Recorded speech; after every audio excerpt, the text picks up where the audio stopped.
Hello, everybody. Welcome back to Arsenal X, the Xbox podcast here on the Boss Rush Network. I am one of your hosts, Corey Deering, and alongside me, as always, is the person I want to slap in the face for mimicking me. The joy of EXP cast and my favorite Xbox co-host on the Citadel. Stoy. You're not supposed to look at me. You know that when you're doing I'm looking at the camera, and for me to look like I'm looking at you when we're talking, I have that little tiny Skype box, when you have another window open, right under my camera, so it looks like I'm talking to you when I'm talking to you. I actually have the same way too. so the camera's right here and you're right there. Yep. So yeah. So thanks. I'm sorry. Stoy. It's all right. Stephanie did that to me like a month ago, and it really distracted me. So what? She imitated you too? Yeah. Why do people make fun of you like this? I don't know. We shouldn't. It wasn't that. I started the countdown to lead off the show, and then she started after I hit 2, she was like 3, 2, and she started counting down.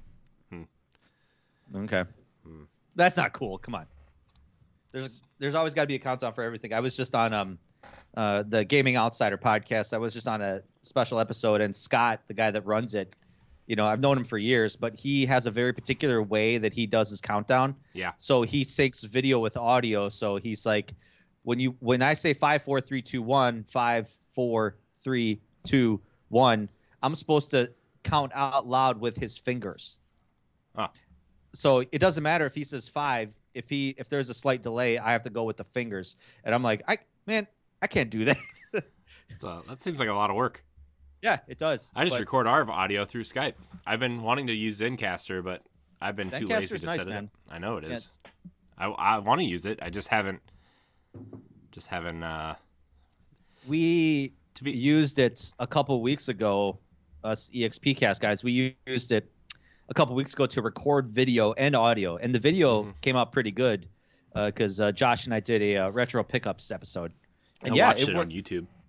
Yeah, because that was a Patreon episode for a couple weeks, and then so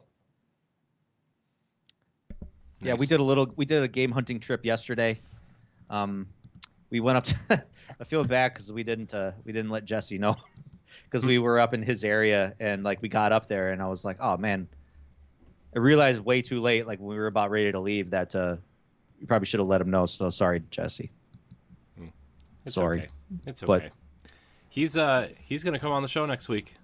All right, cool. He texted me, and I was a jerk, and two times in a row he texted me, and I never texted him back. I did see them. You're one of those. No, here's the thing. You even read it? I read it. No, I read it, and I was holding my son, and I was like, I'll answer him in a minute, and then something happened, and then I just forgot. So I'm sorry, Jesse. Sounds like a lame excuse, but that's all I got. I get it. That's fine. But I heard you. I read your message. We're excited to have you back. Yep, it'll be good. So yeah. But yeah, we ended up Zencastr works really well, man. I don't know. I mean, I think we're gonna if we stream, I think we're gonna use that exclusively. Yeah. I think we used it for the direct recap show for Pow Block the other day. Ed and I did a direct recap show. So okay. Yeah, it's really nice. It cleans everything up, and it's just so nice. Zencastr is very nice. So if you're thinking about starting a podcast, Zencastr. It's totally free. Yeah. I'm gonna set up a Boss Rush account for Zencastr this week because Monday, Tuesday we're not recording anything. So I'm gonna try to get some work done. So back end stuff that nobody will probably ever see, but it'll make everything better. So yep. Also got to work on some website stuff that I have not worked on in a hot minute. So it's the next 2 days. But so you got to tell me why you dislocated your toe. Oh yeah. So my son started crawling, and he was crawling away, so I went to go grab him, and I wasn't really paying attention, and I stepped on one of his toys. It's like one of those doctor's office toys with the swirly tubes and then the shapes that go around, you know what I'm talking about? Yeah. Yeah. And, I stepped on it, and then I couldn't catch myself, and then I took a step, and I stepped on the toy again with the same foot, and then my other foot hit our coffee table, and my toe, went sideways because my toes went up. Like part of my toes hit the ground and the other toe went up against the bar of the coffee table. And then I caught myself on the coffee table and like I kind of like, I didn't drop my son, but it was more of like a dramatic kind of, he fell a little bit. Mm-hmm. And like, I mean, it wasn't like a 10 feet fall. It was like a 6-inch fall, but like I was trying to like not crush him either. And so like my toe, like I crushed, like the way I kind of like landed on my wrist, I landed like this. So like my wrist really hurts. And then my toe I'm trying sideways. to visually imagine this. And it's just like, you know, it's like that Seinfeld skit. I remember that Seinfeld skit. I've never like, watched Seinfeld. Okay. I've watched like a couple episodes, but there was one video about like, or one clip of the episode about how Kramer and Newman or something like that got spit on. And like the way they're describing it and the way Seinfeld is interpreting it is like, I don't know. That's what it sounds like to me. Like it sounds like you've just kind of crumpled yourself up into a ball, completely dislocate your left hip to hit the coffee table, and then you did a 180-degree flip with your upper torso, landing sideways on the. That's what it sounds like to me. Yeah, and so like I've been pretty messed up the whole day, to be honest with you. Yeah. I mean, my head. I don't know if I hit my head or not. Like it all happened like so fast, and so like I was more concerned to like. Well, first my foot really hurt, and I had to like pull my toe out and like almost like reattach it, which is gross because I've done that to a finger before, but never a toe. For some reason, the toe is grosser than the finger. I don't know why, but so like, well, because it's not like you dislocate your toes that often. I guess you would more, especially for you playing football, you're more likely to dislocate your finger. Yeah, I mean, look at this. What do you call that? Like your right? What's wrong with your right? My pinkies, they're like, they don't. Oh yeah, they don't go in the same position. I see what you're talking about. I guess yeah. Okay. For you audio listeners, that was very good visual for you audio listeners. Well, you know, if our audio listeners would like, they could tune in on Twitch every Sunday night, 7:30 p.m. Central Standard Time. Hey, that's true. Thank you, Stoy, for plugging that. No problem. Hey, by the way, here's a theory that maybe our Nintendo fans can. Do you think Nintendo is working some subliminal messaging into our brains every time they have an audible snap in their Nintendo Directs? Maybe. Why? Because you know how Nintendo fans get excited over remakes of games that came out 20 years ago? Yeah. Like, do they snap and then does it send a subliminal message to your brain to say, you want this, you want this, you want this? Because they got me. They got me with Portal. And they got me with Chrono Cross. And I'm like, that's amazing. Chrono Cross is worth it. Oh, yeah, that's definitely worth it. I mean, that's more deserving of a remake than any of those other games. Mm-hmm. Yeah, it's I know a lot of people don't care for it, but I'm like, I'm in. Plus they have that Satellaview. No one knew that existed. I know, but it's cool that they're including it. Like it was like the third game in the series, which it was a prequel. Yeah, it was like a text adventure that took place between Chrono Trigger and Chrono Cross that nobody ever played because it was on Satellaview in Japan only. Mm-hmm. So what does that mean? Like 12 people played it? Yeah, probably. But anyway, I guess that's just my theory. Yeah. So it was that was my day, and so like, gosh, my toe, like even my toe still hurts. I have like all this padding and some socks and some slippers on right now to try to keep it from moving too much. And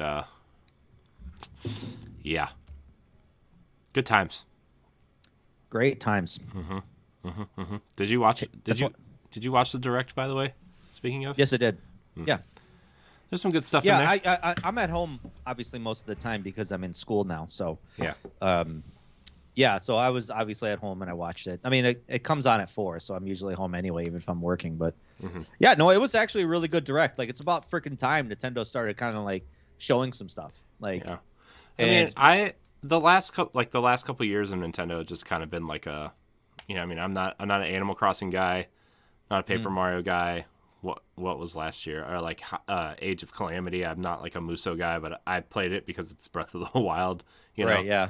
3D World, Mario 3D World. Yep. I mean, that was kind of cool. But it's a port, you know. I mean, yeah, I know, no kidding. And that's kind of been part of the problem with Nintendo the last couple of years is like ports. of Wii U games that it's like admittedly no one played because no one had a Wii U. I have one. It's still hooked up. I do too, actually. It's still hooked up as well. Super Mario 3D World, best 3D Mario game. Now Honestly, yeah, better. I totally agree. Totally agree with that. Now even better because they sped up the mechanics and made it feel faster, so it feels better. So. No, yeah, honestly, it's probably one of my favorite co-op experiences in any video game out there. I don't have any friends, so I don't play co-op. I played it by myself. That's a shame, Corey. I know. That's a shame. But there's a few things in there that I got excited for, except for Fire Emblem Warriors 3 Hopes, which I was really excited because it said Fire Emblem, and then it said they did that delay where it was Warriors, and I was like, oh my gosh, don't. You see this number that I'm holding up right 2, now? yes. I could give 2 shits about Fire Emblem. I've tried so many times to play Fire Emblem, just cannot get into it. See, it's a waifu simulator. No, it's not. And I want Eddie, I want Dan, I want David Lasby, I want anybody to come on this podcast. This is for all you Elite Beat block agents or whatever Eddie calls you. Get on this podcast and convince me that Fire Emblem is not a waifu or a husbando simulator. It's not. It's really not. Believe you. I don't believe really you. not. I hear there's some like war mechanics too and some real-time strategy elements. I don't know. You partner people with specific people to get better. You basically just breeding Teachers warriors. are banging their students, and you guys are like cool with this? Yeah, I am. Okay. All right. Fair enough. No, that's fine. I mean, if that's what you're into, that's what you're into, I guess. So as long as it's Fire Emblem. I mean, honestly, it's a good like obviously Nintendo needs some serious franchises, like serious tone franchises. So that's a good franchise for them to have underneath their belt. It's just not for me. Yeah. No, I get it. It's not for everybody. I get it. Yeah. It's just one of those series that's like, you you either get it or you don't. I feel like. Yeah. It's not like other strategy games. Like, it has that element of like, what you just said, and it's not for everybody. No, and I don't. I mean, that genre of games, I'm not really. I don't play that much. Well, this isn't a good year for Switch for you then, because there's about 12 of them. Yeah, I'm not into XCOM games. I'm not into. I never played the Halo Wars games because those really aren't my. Like I said, I've tried with Birthright. I think I got that for the 3DS at the time, and then I think I have one of the Switch titles that I tried as well. And just I just couldn't get into it. Just couldn't do it. Yeah, I mean that's fair. It's fair. I'm excited for Xenoblade 3. I'm excited for Mario Kart DLC. A lot of people are excited for Mario Strikers. There's a lot. There's a lot in this direct. So yeah. I mean, I'll probably play Mario Strikers. Admittedly, I like the way Nintendo does it, kind of, because we spend months and months wondering what the hell Nintendo's doing.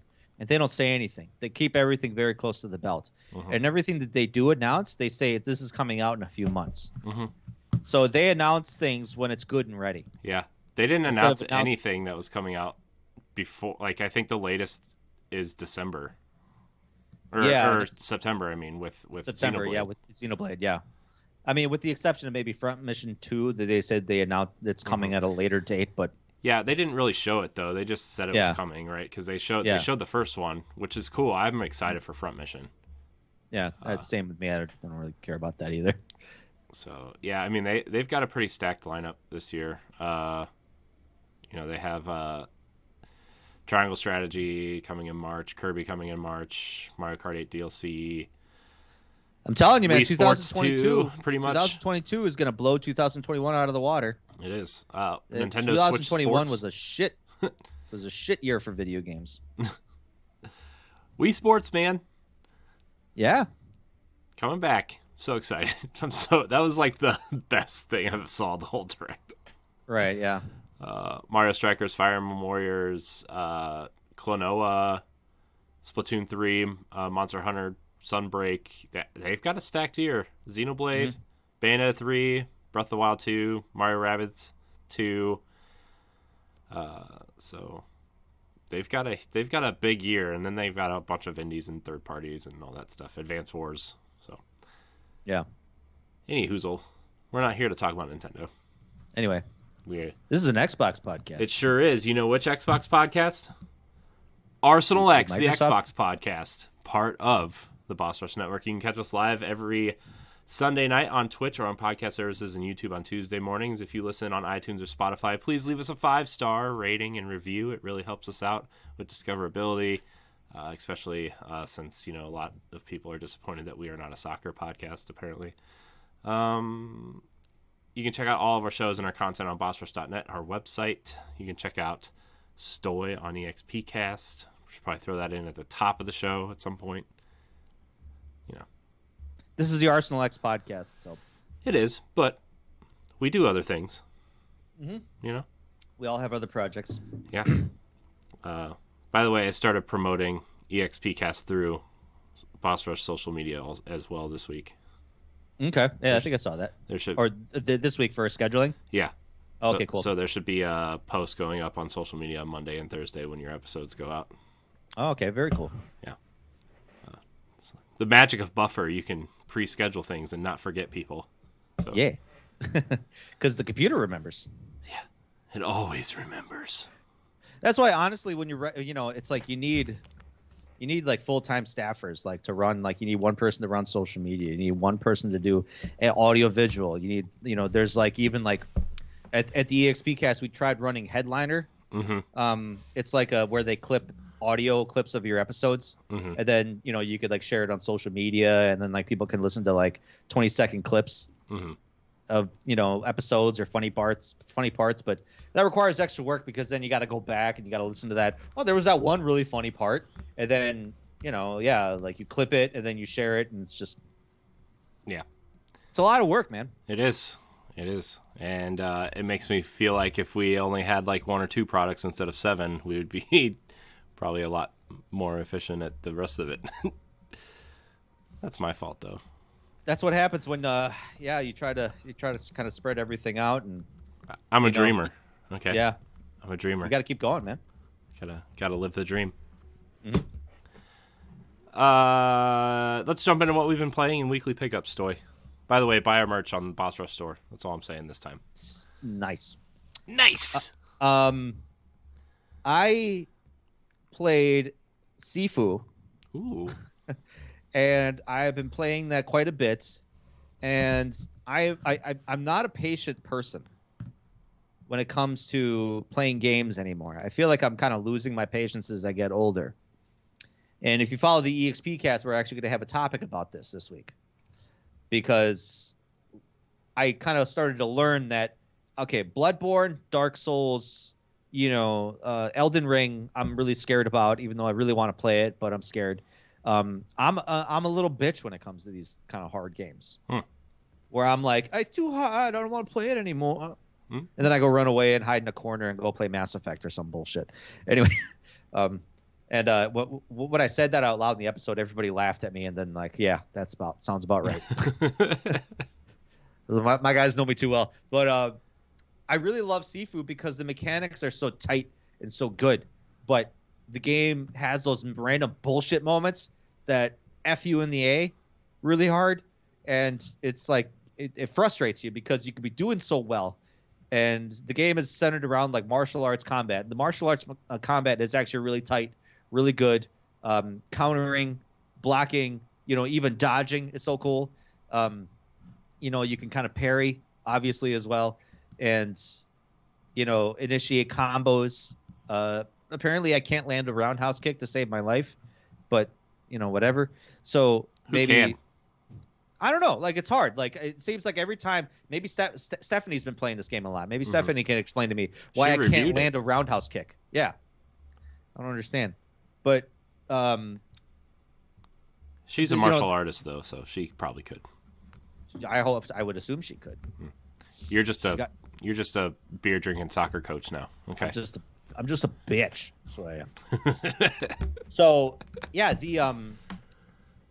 but the game is really good. A lot of good odes to kind of martial arts movies like Old Boy, and I think there was some other martial arts movies. I misreferenced one of the scenes. I thought it came straight from Daredevil. I don't know if you saw like the first season when he just became Daredevil and he had that one long fight sequence down a hallway. Yeah, it was the best scene in the whole show. Well, yeah, one of the best scenes I think in Marvel history, me personally.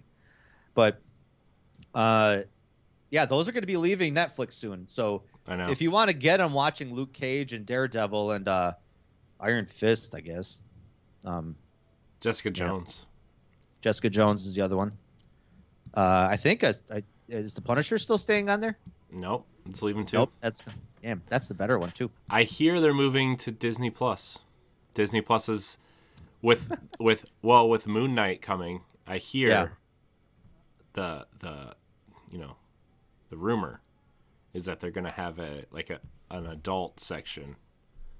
I really hope so because they want to bring Deadpool and Alien and like all the Fox properties that they can't show on Disney Plus. At some point in the next 12 to 18 months, they're probably going to merge Hulu and Disney Plus into one service. That'd actually be nice. Yeah. And ESPN Plus all in like one service. Well, I had that subscription package. Yeah. Yeah, but it's three different apps. It's 3 different apps. They're going to put it all into one app. Oh, God. That's too much, man. Yeah. I mean, it'd be nice, but...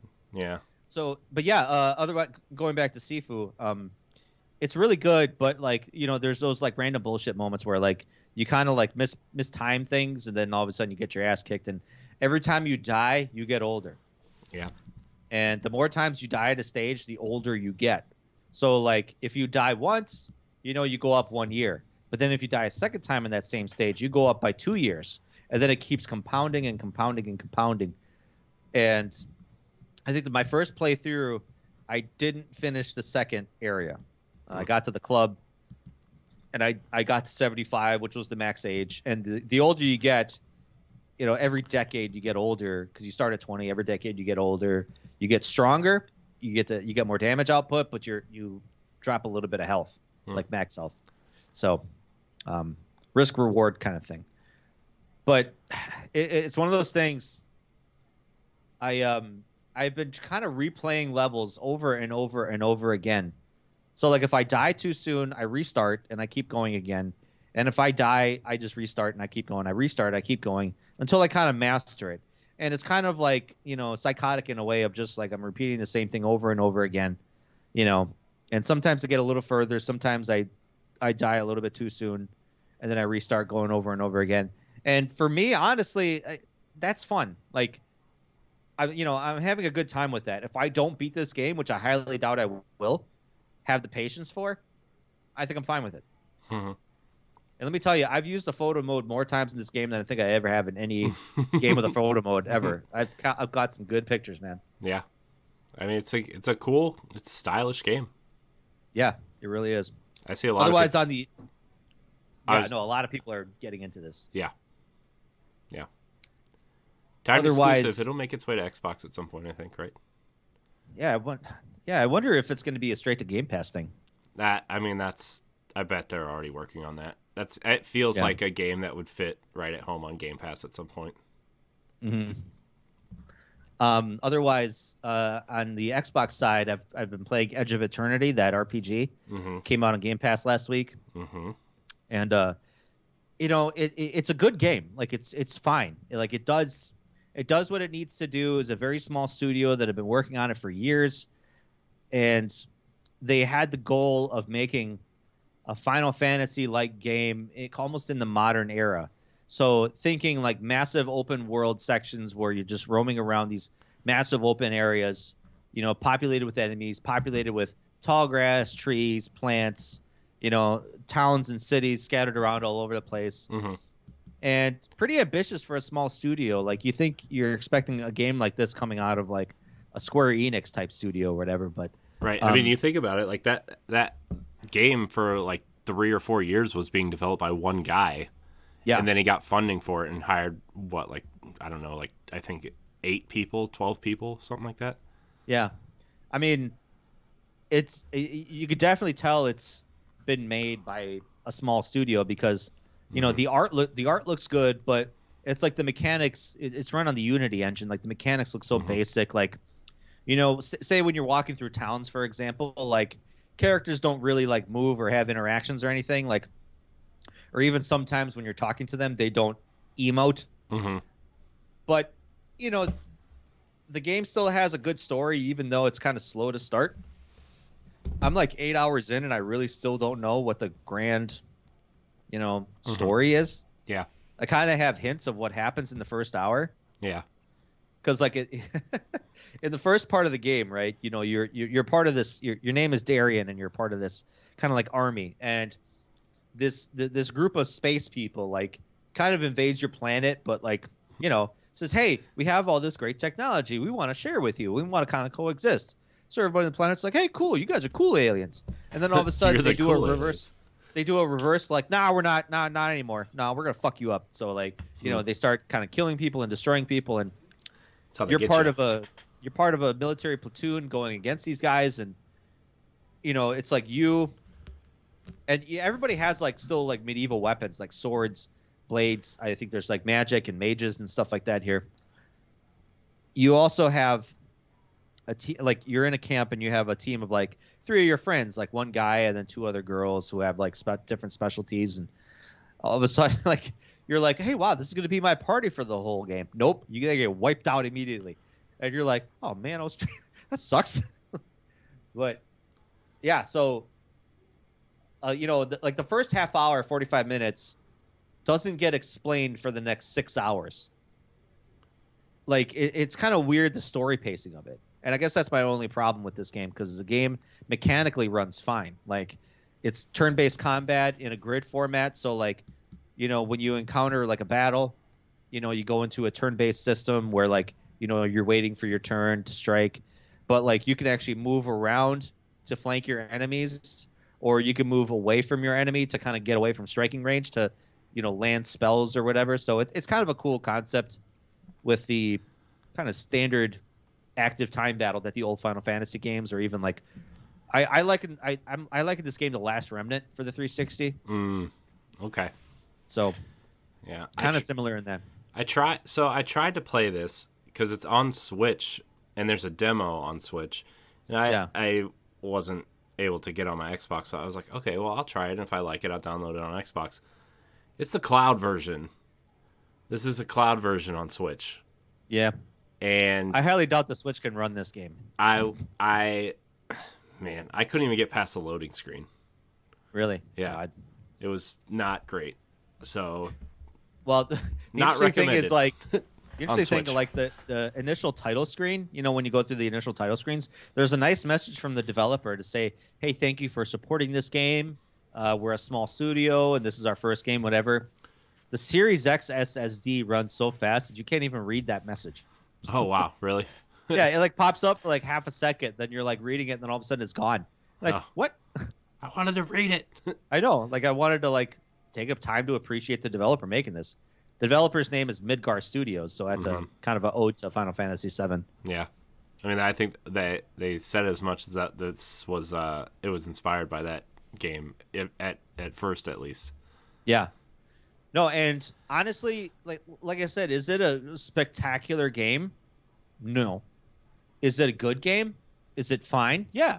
I'm having a good time with it. The battles are fun. Exploring is fun. The voice actors and actresses do a good job. I mean, it's no, they're no, Jennifer Hales or, Troy Baker's in this game, but they do fine. Yeah. I mean, it's an ambitious game for a small team, and it's probably really good for them, right? I mean, in the grand scheme of things, right? So, well, yeah, you got to kind of put that into perspective, because it's like, lately in this generation, we have such high expectations that, game developers are starting to really kind of push the envelope on what they can do, and it's like almost like they're promising too much. And we're looking at, for example, Cyberpunk, or even like Dying Light 2, promising so much out of the gate, and then you find they had to backtrack a lot because they promised too much. And that's a lot what's happening with Dying Light 2 press, is like people are starting to compare like what they promised 2 years ago, 3 years ago, even graphically what it looked like. Because like a lot of people are noticing there's a downgrade in a lot of some of the earlier E3 demos that they showed. Right, but I mean, also I'm sure that game was running on a extremely high-end PC and not the console tech, right? I mean, well, yeah, everything we saw of Cyberpunk, right, pre-release was all running on a high-end PC. God. So that game's supposed to come out soon too, by the way. Yeah, I'm kind of waiting because I want to get back into it, but I want to play it with the upgrade. So. I know. I've been thinking about that game a lot for some reason lately, and I like kind of want to go back, but also I'm like, I already beat it. Do I need to go back? Like, I think I'm all right, but I also want to see what it looks like. Yeah. Well, I'll be playing it, and I'll tell you. Yeah, maybe I'll jump in at some point. But yeah, it's a like I said, it's a good solid game. I'm kind of, I think I've been wanting a game like this for a long time, and it's really scratching that itch because Pat, who's our RPG expert on the EXP cast, like he was like, it's all right, which is kind of surprising because I thought he would enjoy it, but he was playing like some other like RPG, like retro RPG on the Switch at the time, so I think he liked that more. But yeah, I think it's good, especially if you're kind of like a fan of like the old school like PS2, 360, PS3 era RPGs. Like, oh yeah, you'll love it. I've been thinking a lot about Last Remnant, Infinite Undiscovery, and Lost Odyssey lately. Infinite Undiscovery. Oh God, that game holds such a special place in my heart. I mean, that game's not good, but no, it's not. But it existed. It's so good though. It's not good, but it's so good. Does that make sense? Yeah. You know what I liked most about that game is just the voice acting. It was some of the best. It was something. Yeah, I'll do anything for you. Anything. What was Good the other one? times. Eternal Sonata. Yeah, That was another one. Blue Dragon. There's a lot of JRPGs on the 360 that just Lost Odyssey was the biggest one for me. Lost Odyssey was the best one. God, I want a sequel to that game so bad. Yeah, I do too. And they're too busy making diorama iPhone games. Mobile now. games. Who owns that IP? Anyway. Does Mistwalker or does Microsoft? I don't know. I'd be curious to look into that because I bet you could find someone to make a sequel to that game. Yeah. There's a lot of, there's a lot of games that it's like I kind of wish, and I suppose we can talk about that in our end show topic, but I just wish developers and publishers could focus more on other things besides acquiring studios. But anyway, you're funny, Stoy. You're last funny. thing I'm doing. I know. Don't worry. We're recording this on Sunday, and this comes out on Tuesday. Remember that always happens on Monday. Someone gets acquired on Mondays. Yeah. So. Yeah. And they drop it on Tuesday morning, and then all of a sudden we all freak out, or like we say this is all that's coming out to Game Pass this week, and all of a sudden, bam, 8 games get announced. Yeah. The last thing I do want to mention is that I'm working on building another MAME cabinet again, and trying to. It takes a long time if you want to do this yourself. It takes a very long time to get it done right. If you want to do it yourself, you could do it yourself. You could do it for free. You could do it even on the cheap, as long as you have a good running PC. And there's software out there that you could download that's totally free. There's ROMs out there that you could download totally free. You got to do some hunting, but it's totally possible. It's just it just takes a long time to get it done right, and that's what I'm kind of encountering. Like I want it to look cool. I want it to look good. At least the user interface. When I build the cabinet, I'm not worried about that. But yeah. I'm going to talk about that some more, I think, in the future because I'm going to be working on it a lot. Cool. That's exciting. That's what I've been doing. Cool. Speaking of cool games, Stoy, I finally started Mass Effect Legendary Edition. Been talking about it for like 6 months. I started. Got through Eden Prime. What a slog. I forgot Eden Prime was. Dude, that opening level is so much longer than I remember.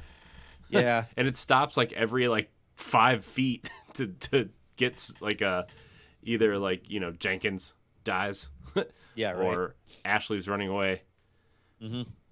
Or, you watch the cutscene where, Nihilus and Saren are meeting up. Yeah. You talked to the guy that was hiding behind a box.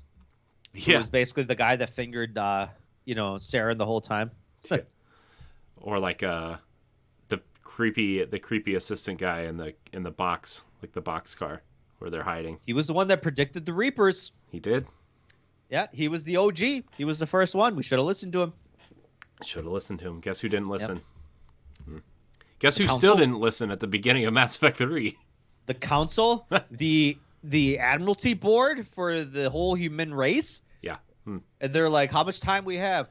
Man, we don't have time. Yeah. We had time 10 years ago. Our building is literally blowing up, and you're asking us how much time we have? Yeah.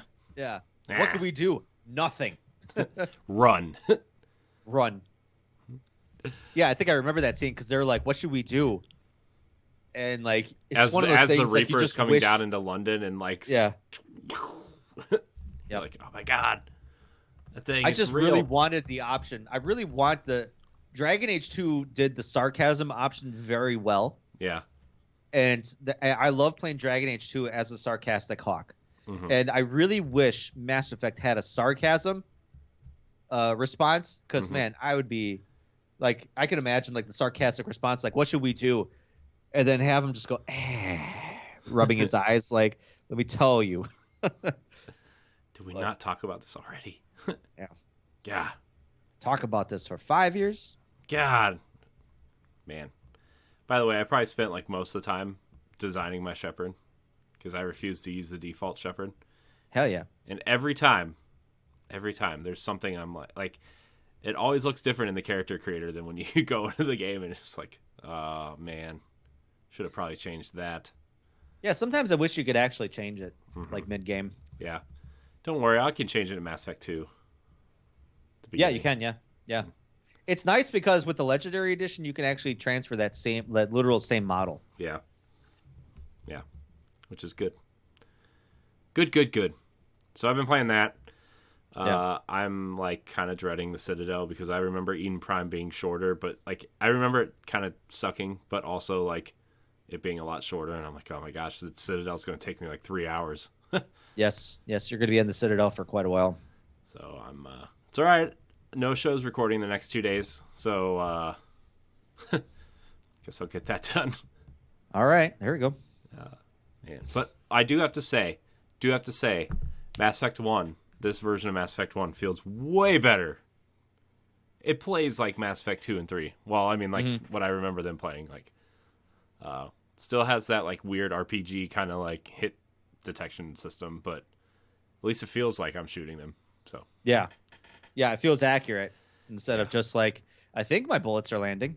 Yeah, I picked Vanguard. So okay.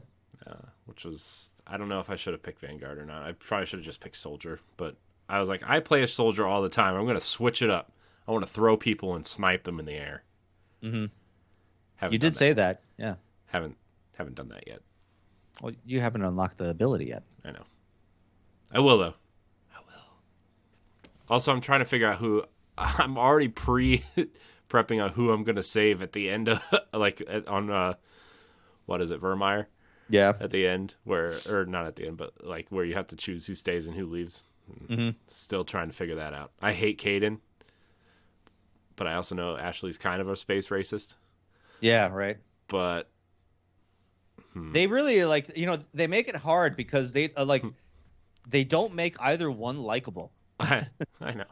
So it's almost like to the point where it's like, which one do you hate the most? Yeah, it's Caden because he's also Karth in Knights of the Old Republic. Oh, yeah. That voice actor. And I already spent like 40 hours with that dude in that game. And then already spent like 2 playthroughs with him in Mass Effect. I'm like, I can't. But also, I feel like if I left Ashley alive and I had made it known to the internet, I'd be canceled. So. No. Because you know what? You would see the good in people, right? Because that's what matters to all these people, right? Yeah. You see the good in people underneath. Yeah. And I saved her the first time I played Mass Effect, and like she has a redemption arc in Mass Effect 3. So she does, obviously. Yeah. She does come around. I mean, it's just God, the internet, man. Well, even like Navigator Presley, like in Mass Effect 1, man, he's like all out about like, why do we have these aliens on board a human ship? Get these aliens off our damn ship. Yeah. Like he's not shy about it, but like when you're reading the journal entries in 2, when you discover the remnants of the Normandy, like it's like, oh man, he was actually coming around. Yeah. Man, the opening of Mass Effect 2. Can we just talk about how good that is for a second?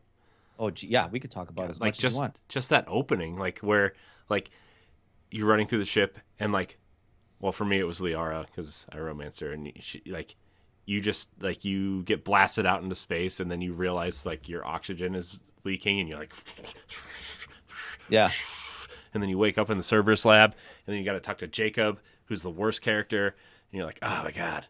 I think it's Miranda. Why do people hate Jacob so much? I really don't understand. I don't like it. I don't know. I try to talk to him the least amount of everybody in that game. I don't know if I necessarily like him or don't dislike him. I just never went out of my way to talk to him. That is true. He lacks in personality because he's all business. Mm-hmm. He's a soldier. Mm-hmm. So he's like, just tell me where to shoot, tell me how to jump, tell me when to jump. Like, I'll do it. Like, he follows orders like to the max. And yeah. You know, even Miranda makes fun of him. Yeah. All the time. Yeah.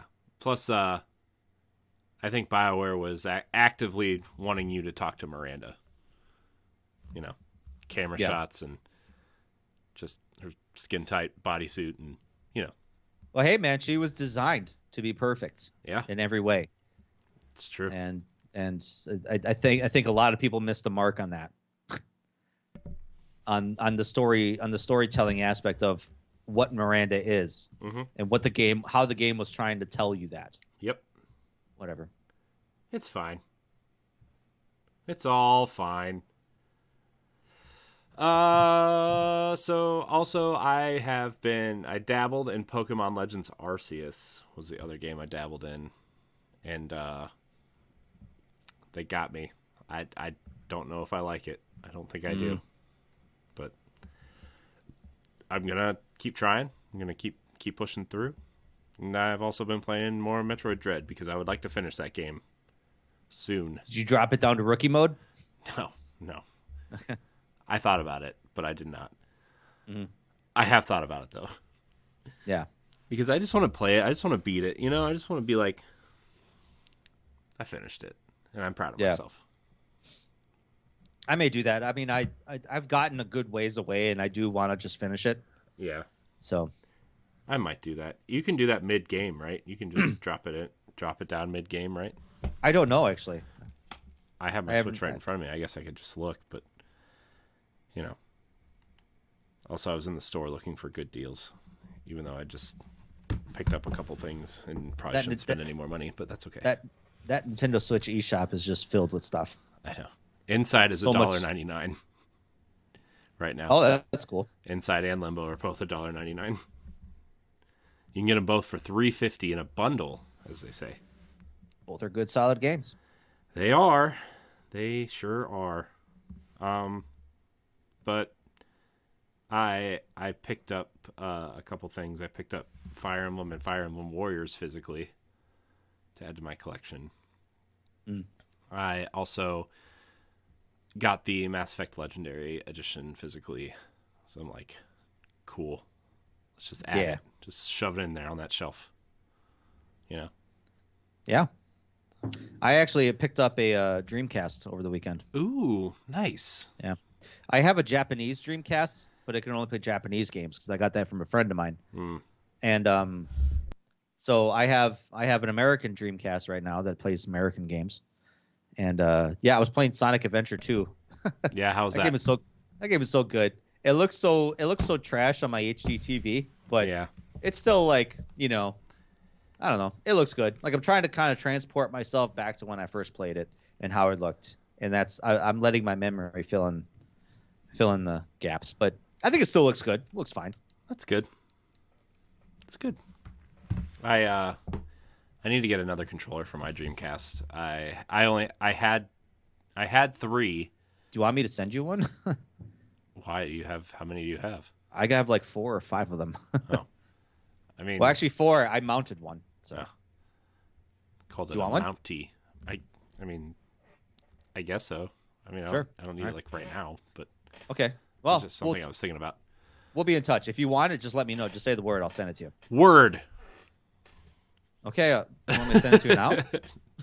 Yes, I want you to pause the podcast and send it to me right now. All right. I guess I got a small box. Man. What game did you get for it besides Sonic Adventure 2? I ended up picking up. No, I don't think I picked up anything for it because I ended up picking up a couple other like classic games. Like I ended up scooping up Tenchu. I think it's Wrath of Heaven for the Xbox, and then Nice. whatever the other one was for the PlayStation 2, and then I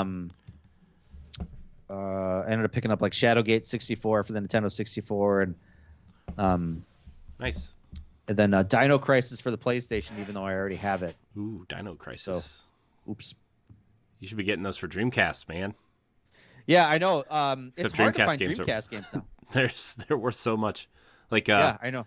I found a couple of Dreamcast games that like when Dreamcast was still like, I don't know, it was dead, but it wasn't like, you know, retro or anything. Right. And like the local stores around here would just have Dreamcast games for like $3 to $5 a piece, and I would just pick them all up. And I picked up this game called Hellblade. Dude, you know how much that game is worth now? I know, I just sold it. You sold it? Yeah. How much did you sell it for? I sold it complete in box for $165 Oh, it's worth. When did you sell it? about a year ago. Okay, it's I know worth it's double worth that now. Yeah, I know. Yeah. I also have Blue Stinger, which is not as expensive as that, but it's getting up there. Yeah, I they're think set in- there's- right now I'm looking at it. It's like $40. Yeah, it's set in the same universe. So Mhm. there's like 3 games set in the same universe. It's Blue Stinger, Hellblade, and then there's something else. I forget what it is. Yeah, actually, Sonic Adventure 2 is worth $110 now. Ooh, I should get rid of mine. Wow. And I think I have 2 copies of that for some reason. Ooh. I mean, it depends. Like, actually, Mortal Kombat Gold is $70. Grandia 2 is $50. You should look up the Resident Evil games. I know Code Veronica for Dreamcast is worth a lot. It used to be, at least. Yeah. Yeah, I had that for PlayStation 2. I never picked it up for the Dreamcast. So, yeah, let me look it up. Yeah, Dreamcast games are starting to be worth a ton of money. Yeah, actually, Sega Saturn games are worth a ton of money, but I think more so it's because of the cases. Right. Because the cases just empty are Yeah. worth $50. Yeah. Yeah. And that's why, like, if you find any Saturn sports games, you should just scoop them up. Yeah. Yeah. I thought about that. Oh. I thought about... Code Veronica for Dreamcast actually isn't as much as I thought. It's $45. Oh, really? That used to be, like, close to 100. Yeah. My cousin and I used to go, like, eBay. Like, we would specifically go out and hunt for games to sell on eBay. And Dreamcast games, especially Resident Evil ones, were always up there. One of them is worth a ton. Maybe it's 2? I don't know. I don't know which one. I thought it was Code Veronica. Maybe it's 2. Maybe the prices have just changed since then. Because this was like years ago. They change quite often. You know, like it's kind of crazy how things can skyrocket. And it's all depending on like what big YouTuber is talking about on YouTube. Yeah. Like it's one of those things Josh and I always make fun of it because it's like if Metal Jesus holds up a game and says, "Hey, I have this game for my Nintendo. It's kind of an underrated classic, but you know, and no one's played it, but it's still a good game." Immediately, the price jumps, doubles, if not triples. Yeah. Yeah. We should start doing that. Like faking that. Well, I played Bayou Billy on the NES, and it's an okay game. Hey, you guys remember Hogan's Alley? Yeah, it's like totally worth your time. Like it's worth, you know, it's an underrated classic. And watch the prices jump. You know Tom Sawyer's Island? Yeah, it's kind of like Bayou Billy, and it's kind of racist, but it's still an okay game. Yeah, it's still a good game. You know, Yeah. learn you some things. Yeah. Learn some racist terms for Native Americans and black people that are totally in the game, by the way. Well, that was the time, I know. guess. Yeah. I know. It's so God. I don't even. Yeah. Anyway. But yeah. Anyways, there's something else I got too, but I forget. I got some stuff on the Xbox sale this past week too. I ended up getting a Valkyria Revolution, which is like it's like this spin-off of Valkyria Chronicles, and it's like an RPG, and it's not very good, but I still wanted to play it because it was $5. Yeah, it wasn't good. I was really excited because I was really into Valkyria Chronicles at the time, but then all of a sudden when that came out, I was like, ugh. Yeah. It's kind of a shame. Yeah. So, my controller is not syncing to my Xbox. That's not great. Dear. Oh no. Oh no. Now my chair's stuck under the plastic thing that it rolls on. Oh no. I did actually. I should share it to the Discord group. But I did finally work on that piece of like reclaimed wood, that sectional wood. I stained it, varnished it, and actually super glued controllers onto it. Nice. And I actually am hanging it on my wall. I'm looking at it right now. So such a piece of art. Nice. I thought about doing some shadow boxes for like games that I really love that I own digitally or multiple copies of, or older games that like NES games. I'm never gonna pull out my NES and play it again, right? But it'd be cool to have like a shadow box of like Super Mario 2 or something. Yeah. All the Ninja Turtles games. Yeah, I know. I think there's like there's a couple people on Etsy that like take apart games or like take apart systems or whatever and then put them in a box like a clear box. You know? Yeah. There's people on Etsy that do that. Yeah. I thought about doing that with. I have 2 original Xboxes, and I thought about doing that with one of them, just like taking it apart and shadow boxing it. Yeah. Suppose you could. Yeah, you could do it yourself too. I could, but it's a lot of work. And children. So. Well, you can make them do it for you. God, yeah, right. Right. Sure. Put them to work, bro. You're what, almost 4? It's time to get a job. Mm-hmm. Time to get a job. Speaking of jobs, let's get into the headlines. Stoy, the news. Boop, boop, boop, boop, boop, boop. Google Stadia seems to be shutting down in favor of business and enterprise technology. In a recent report, the new name will be Google Stream, with Google aiming to selling the technology to companies like Peloton, Bungie, and more, which is super interesting. That would be surprising if Bungie actually acquired it. Well, I know they were in talks, like, because they made that huge deal that, remember, every copy of Stadia would come free with Destiny, and it all the way up through Beyond Light they got for free. And Bungie's been really wanting to make Destiny accessible everywhere, even it's like a cloud version of the game on your phones and stuff to try to do stuff. And they tried a little bit with the tech through xCloud, and then when it was removed from Game Pass, they were really heavily talking to Google about helping them develop an app with this streaming technology, because obviously Google Stadia,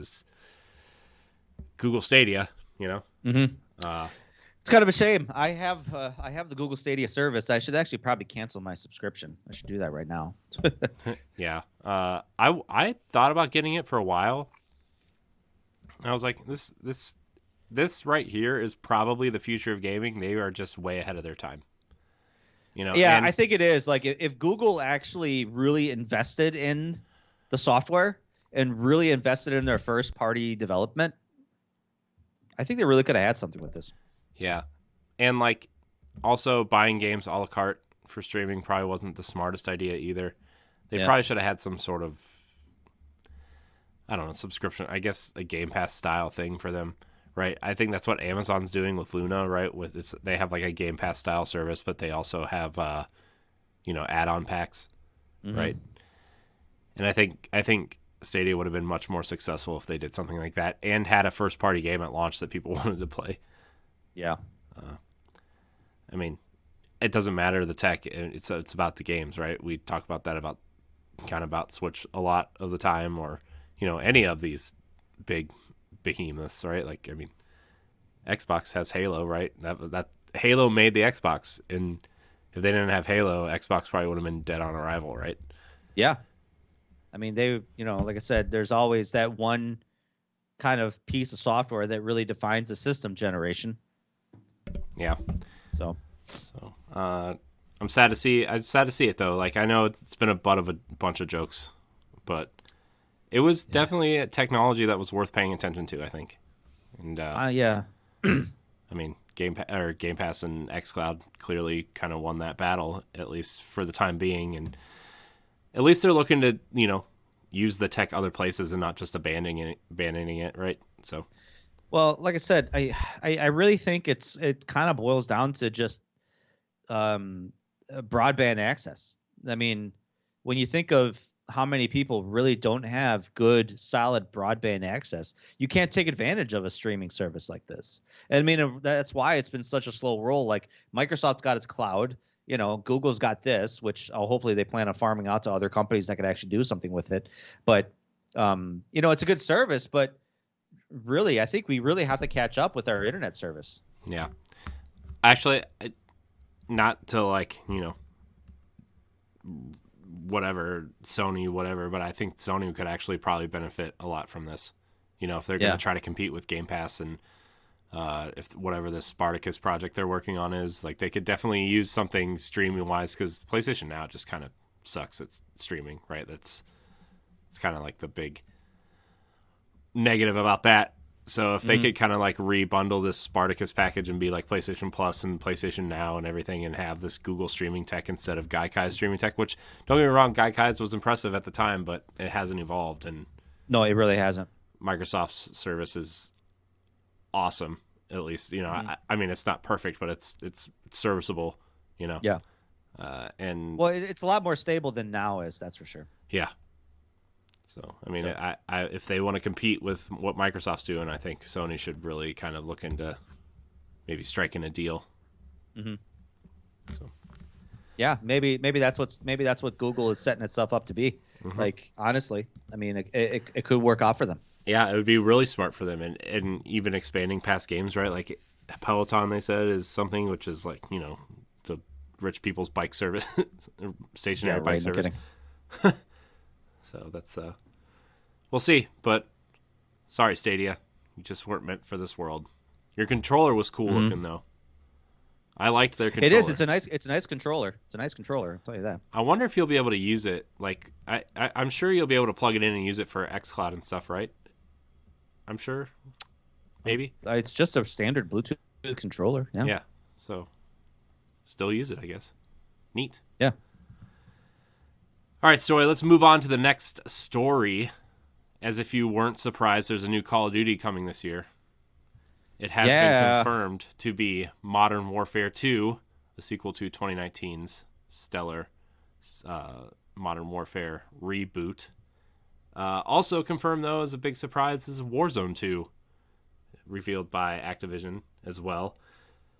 This comes from our friends over at Pure Xbox. We've got some official details about plans for Call of Duty franchise in 2022, courtesy of Activision, revealing that this year's game will be a sequel to Modern Warfare, as previously reported earlier this year. To be fair, we all knew this was coming, right? Like 3 years ago when Modern Warfare was released. Well, yeah. I mean, it set itself up for a sequel. Yeah. So, I bought that game a couple weeks ago. I would really like to play the campaign. I hear it's fantastic. Yeah, it's really good. It's probably one of the better campaigns. Infinity Ward, I think, is the more superior Call of Duty developer. I mean, they were the first. Mm-hmm. I mean, when Call of Duty first came out, they were the first on the map with, a lot of the ex-Medal of Honor devs. Yeah, and I mean, they obviously had a little bit of a downfall when everybody that went to Respawn left, right? But they seem to be making their way back up and are still the premier. I would say that at least campaign-wise, they're the premier, and then I would say Treyarch was probably multiplayer stuff. The game will be developed by Infinity Ward and featured a brand new engine, while a new version of Warzone is also being created alongside it, also by Infinity Ward, with both games being designed from the ground up. The only other details that have been revealed for now are to, quote, expect a massive evolution of Battle Royale and all new play space and new sandbox mode. So it sounds like this is going to be a pretty hectic year for the Call of Duty franchise. This is kind of what we were talking about a couple of weeks ago, right? Where we kind of see Game Pass being the home of the campaigns and Warzone being the multiplayer suite. Mm-hmm. And I think that that's smart if this is the way they're going. Yeah. So. Because that's what makes them money overall. Right. Yeah. So. I hope they take that direction, at least, where the multiplayer, like the entire multiplayer suite, not just Warzone Battle Royale, right? Mm-hmm. I hope they take that step, because yeah, I mean, it would be nice for them to kind of lump everything together in Warzone. Yeah. And have it just be called that. Mm-hmm. And then have those multiple different multiplayer, suites that they could kind of get access to. But right. And like as the next few games come out, right, you just add it as like I want to play, like you could uninstall Modern Warfare's multiplayer and you could install Black Ops 7's multiplayer or whatever, what I mean? So I think that would be the smart way to go. Or if you want to play both, like maybe it's like a Master Chief Collection type hub where, you can play any of the multiplayers anytime you want, which could also be good. Game breaking maybe, but smart maybe. So well, and that's one of the things that I'm really hoping. One of the biggest things I'm hoping with this Activision acquisition. Say that 5 times fast. Yeah, Activision acquisition is them kind of stepping away from the whole yearly iteration of Call of Duty. Yeah. I mean, I think we're obviously still seeing Call of Duty being at the top of the charts year after year. So, they're always one of the best selling games, if not the best selling game year after year. But, people are starting to feel the fatigue and sales numbers are dropping. So that's something to still notice. Yeah. Yeah. But also I think, what was the one where they went to space? Infinite Warfare? Was that the space Infinite one? Warfare, yeah. I think when people's butt of every joke was like, where do they go next? Space. And then they made the space one and everybody was like, they need to reset and go to World War II. And then World War II came out and everybody was like, well, maybe we don't really want a World War II shooter from Call of Duty. Listen, you're never going to understand the fan base because the fan base are a bunch of idiots. They're a bunch of idiots that don't know what they want the next day compared to what they want in their favorite franchise.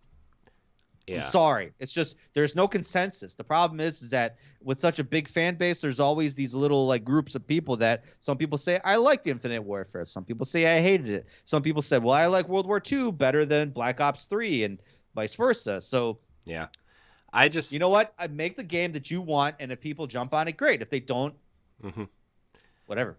Yeah. I haven't played a campaign since Ghost, I think. So.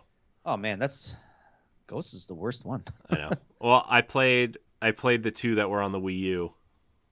So, what was that? Black Ops 2 and Ghost, I think, were the 2 that were on Wii U. And let me tell you, if you want to feel good about playing Call of Duty, play the Wii U versions. Cause why? Because nobody. I've never done it. So. No, nobody's good on the Wii U. Nobody's good at Call of Duty. Everybody's playing on Xbox who's good at Call of Duty. So I mean, I suppose I did it when PAL Block was the only show I was doing, and we were kind of talking about all the third party stuff. So I made the sacrifice and played Call of Duty. Wow, you're so brave. I know. To make that sacrifice. I know. It was fine. All right, let's head into the wrap up here, which I think we might both have more to say on this next one than anything. Yeah. Yeah. Splinter is going to be a playable character in Teenage Mutant Ninja Turtles Shredder's Revenge in a new 8-minute gameplay video. Emu showed off the combat of the Radical Rat and the Turtles' female companion, April O'Neil.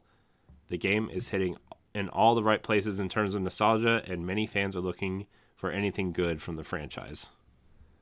I would like some sort of release window. Yeah, 2022. I have it right here. I need something more narrow. I know, like next week. Yeah. Like, did you see the Martha is Dead trailer? It looks like a kind of like a dystopian, futuristic BioShock. Oh, really? It looks really good. Is this the game that got censored on PlayStation and everybody's pissed about it? No, that's Martha is Dead. That's what I'm saying. But this is different. This is a different game. Wait, what did you say? I said Atomic Heart. Oh, I thought you said Martha is Dead. No. Did I? Maybe I did. I think you did. That's why I asked you. Hey, Jamie, replay back that tape. No? Jamie. I don't have a Jamie. I don't have a Jamie either.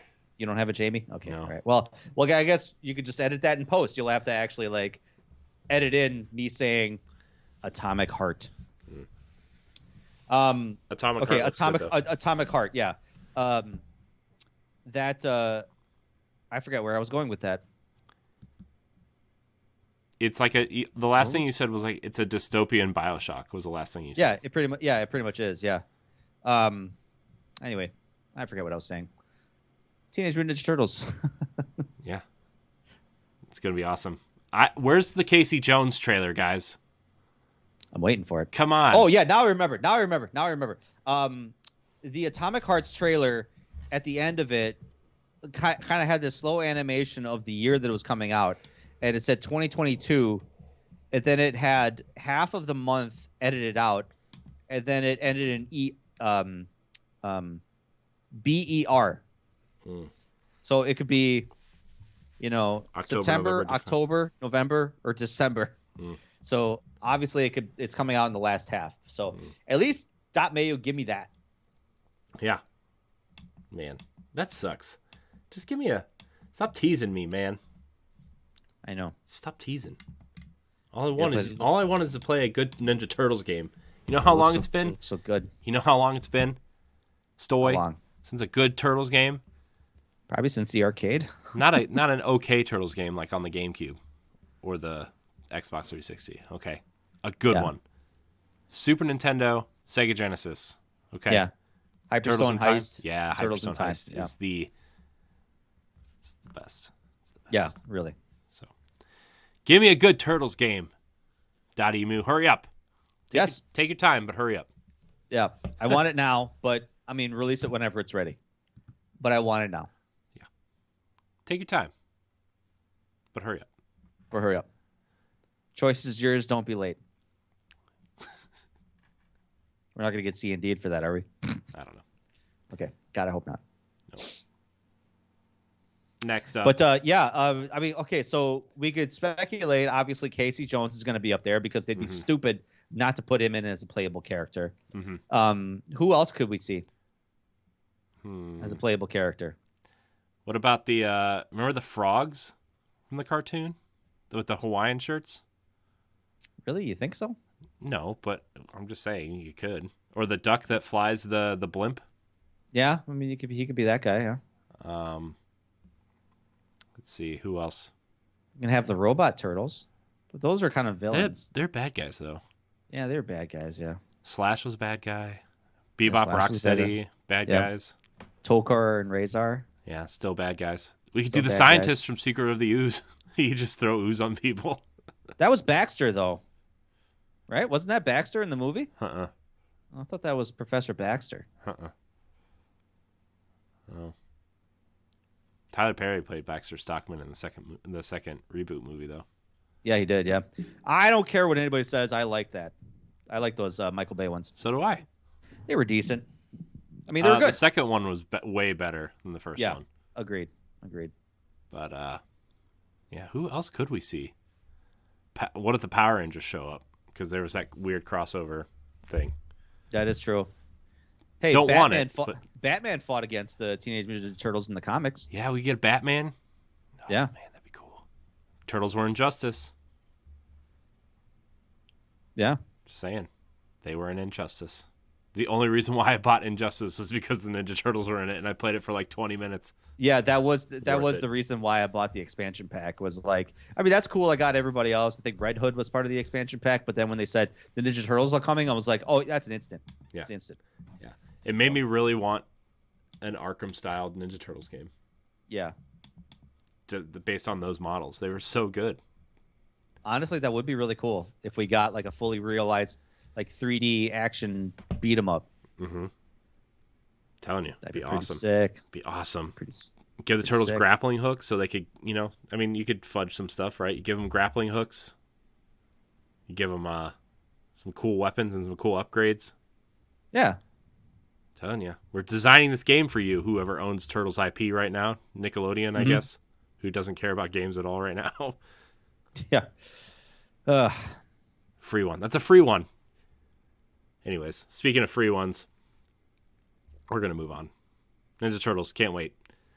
Platinumgames wants to work with Microsoft again. Everybody, tell me where you heard this before. A lot of Xbox fans may remember that their previous project was unceremoniously canceled due to a combination of Xbox's position at the time and Platinum not fully delivering on deadlines and gameplay. That would be Scalebound, by the way, everybody, in case you were sleeping on a rock. Hideki Kamiya stated that fans need to speak up to Xbox and even tweeted out, "Phil, let's do this." Okay, I don't really need to see Scalebound anymore, guys. I'm sorry. I want Scalebound. Come on. You want Scalebound? Yes, I want Scalebound. What do you want from Scalebound? You fly a freaking dragon, man. Just play Bayonetta 3, because apparently they shoved all those ideas in Bayonetta 3. Yeah, I know, but like I want the whole game centered around flying dragons, not just maybe one little level scene. That's fair. I want to fly a dragon. Yeah. The colors are great in this. It kind of looks like a mix between like Avatar and like Devil May Cry and Dragonfly. Yeah. I mean, it's Platinum. Yeah. Here's Hideki Kamiya's full statement. He said, "We did a lot of work on it, and it's no use Microsoft keeping the game in its current form, so we'd like to do something about it. Phil, let's do it together." I mean, they had a fully playable gameplay demo 2016, 2017 or something. I think it was 15 or 16, because they showed the multiplayer demo, right? Yeah. Yeah. And they showed like a kind of like a scripted cutscene / gameplay right afterwards. Yeah. But I mean, so I imagine they still have the assets. They still have a lot of the motion capture and graphics and everything done, the pre-concept work. So all they got to do is just kind of pretty much pick up from where they left off, and yeah. Yeah.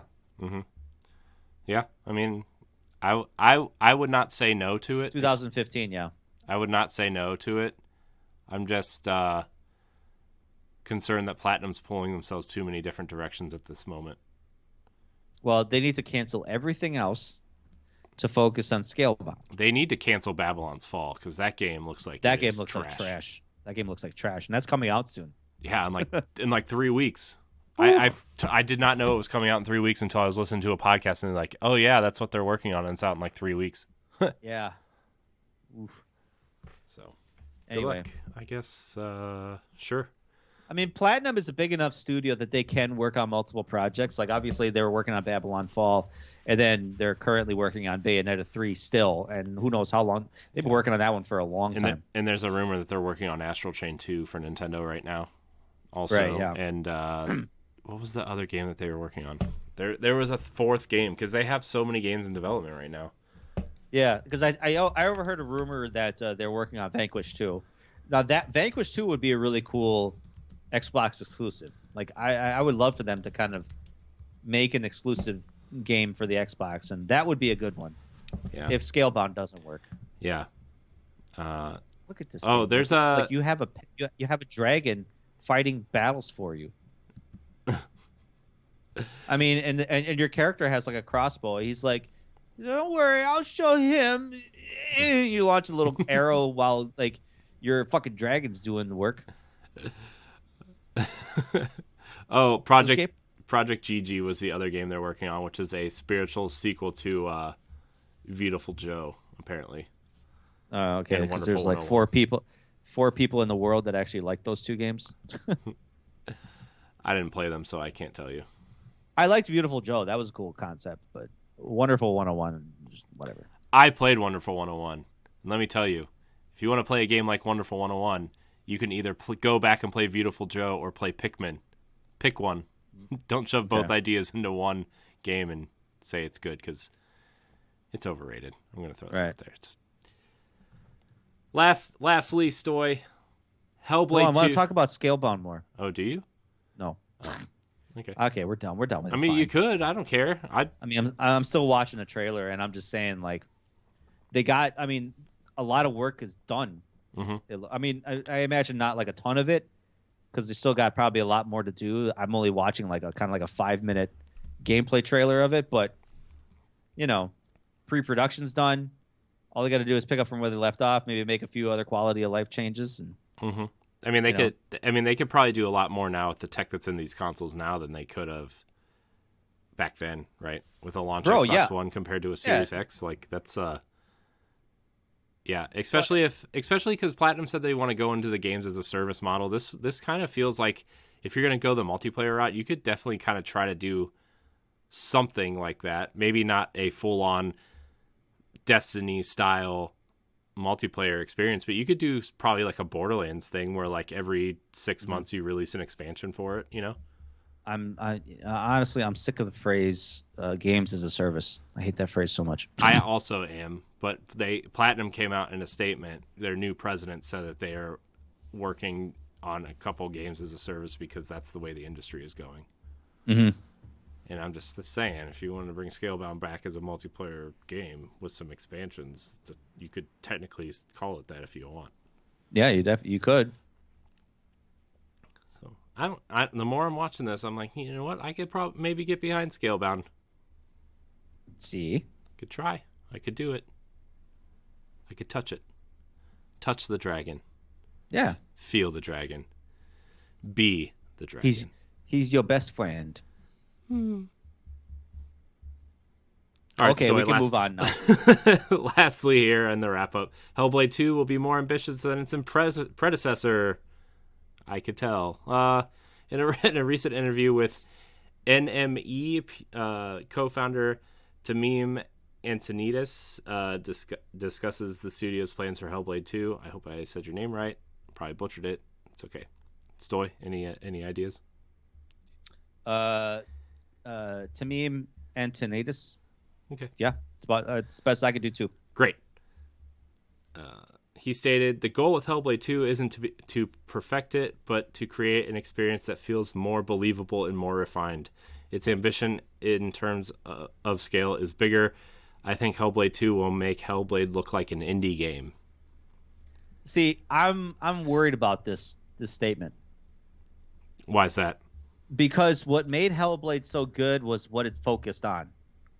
What I'm being led to believe in making a bigger style game, they're making it more of a video game than an experience. Because I likened Hellblade to being kind of an experience. Mm-hmm. Combat was very much a part of it. It very much provided the difficulty for the game. Mm-hmm. But you were mostly playing for the experience of what, Senua was going through. Yeah. And her disability, so to speak. So, I hope that's still a focus with Hellblade 2. I imagine it is. Yeah. So maybe when they talk about an experience that feels more believable, maybe more so rooted and grounded in terms of conveying the experiences of psychosis and, the anxiety that Senna was going through, and maybe instead of just like, what we saw, which was like a huge combat scenario in that trailer. Mm-hmm. I don't know. That's what I'm hoping for. Yeah. I mean, I kind of feel like this Hellblade 2 is going to probably be something in the vein of like God of War. This is what I keep getting vibes from. Which is what I hope it doesn't. Yeah. I think, to your displeasure, I feel like they're going to go bigger with this because of the Microsoft budget. And as much as I want that, I also really appreciate this smaller experience. And I feel like if you make it that grander experience, you're really taking away what that first game did. Yeah. And it wouldn't be a big deal if like if they themselves didn't make such a big deal about what the first game was about and what it's trying to do in terms of teaching people about mental health and stuff, and then you turn around and make the sequel more like God of War, like that's, yeah. I don't know. As much as I want a grander experience, like they haven't really talked about that, like with the development of this. They never really kind of delved into Senua as a character as opposed to the first one. When they talked about the first one and a lot of the lead ups, they kind of really focused and centered around, they're studying and Senua as a character and what she's going through. Whereas with this one, all they're saying is we're making a bigger experience, we're making a better experience. Where and then obviously that big trailer we see, Senua and an army fighting a giant, humanoid type monster thing. Yeah. So which could be a maybe like a vision or a like it could personify some sort of internal struggle that Senna was having. I could see them using that, but yeah, I don't know. Yeah, I don't know. It's we'll see. I guess it's definitely I don't know. I could see it being. I could see them working out really well, and I could see it like really just being a downer. Mm-hmm. I don't know if there's really room for an in between, because I think people are expecting one or the other, and can't have both, unfortunately. No, and I have no doubt that Hellblade 2 is going to be an amazing game. But I guess, whatever decision they go with, I'll keep an open mind. Yeah. So. Well, Stoy, it's time for our segment, Pass It On. Yeah. Where we talk about what's coming to Game Pass this week, even though it's going to change probably 3 times by the time this episode comes out. It's okay. What's coming to Game Pass, Stoy? Ark Ultimate Survivor Edition. Ooh. So apparently this is the definitive edition where it comes with all the expansion packs that came with the game before.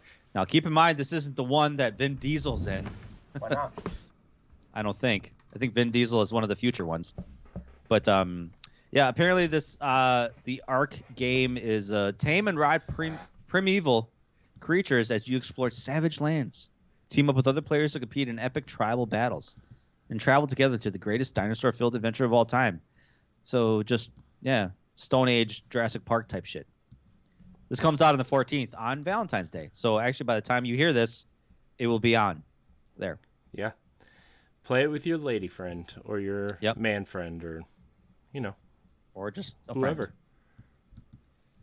So Infernax is an interesting game that we talked about today on the because this is a game. This is a day one exclusive.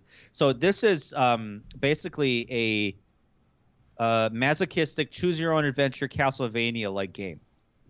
So like a retro 16-bit, 8-bit style side-scrolling platformer / adventure game where every boss you encounter, you can choose is it afflicted with some sort of evil or some sort of disease.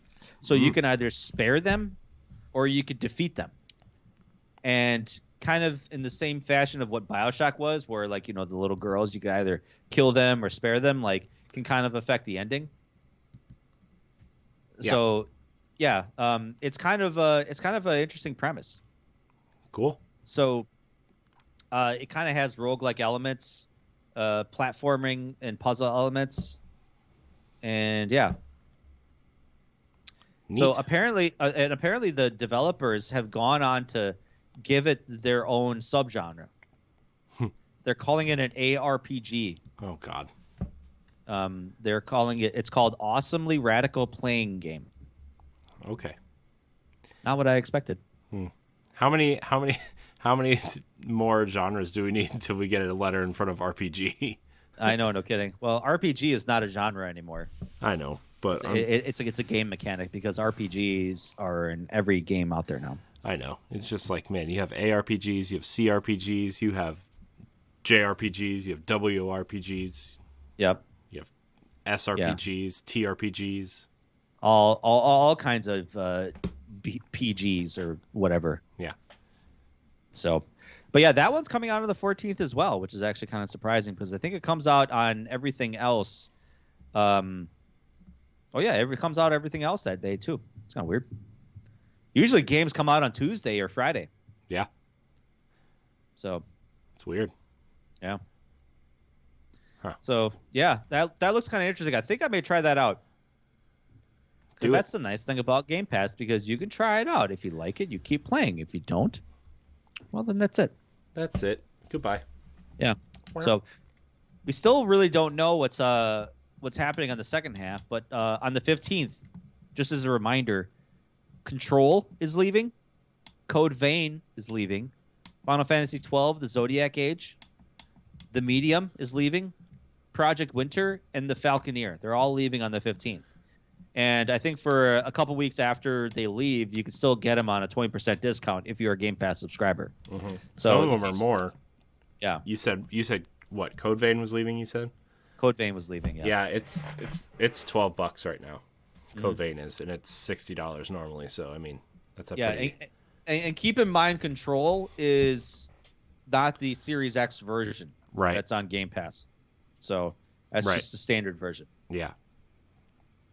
Yes. Also, by the way, though, the Ultimate Edition, which is the Series X version, is also $12 right now.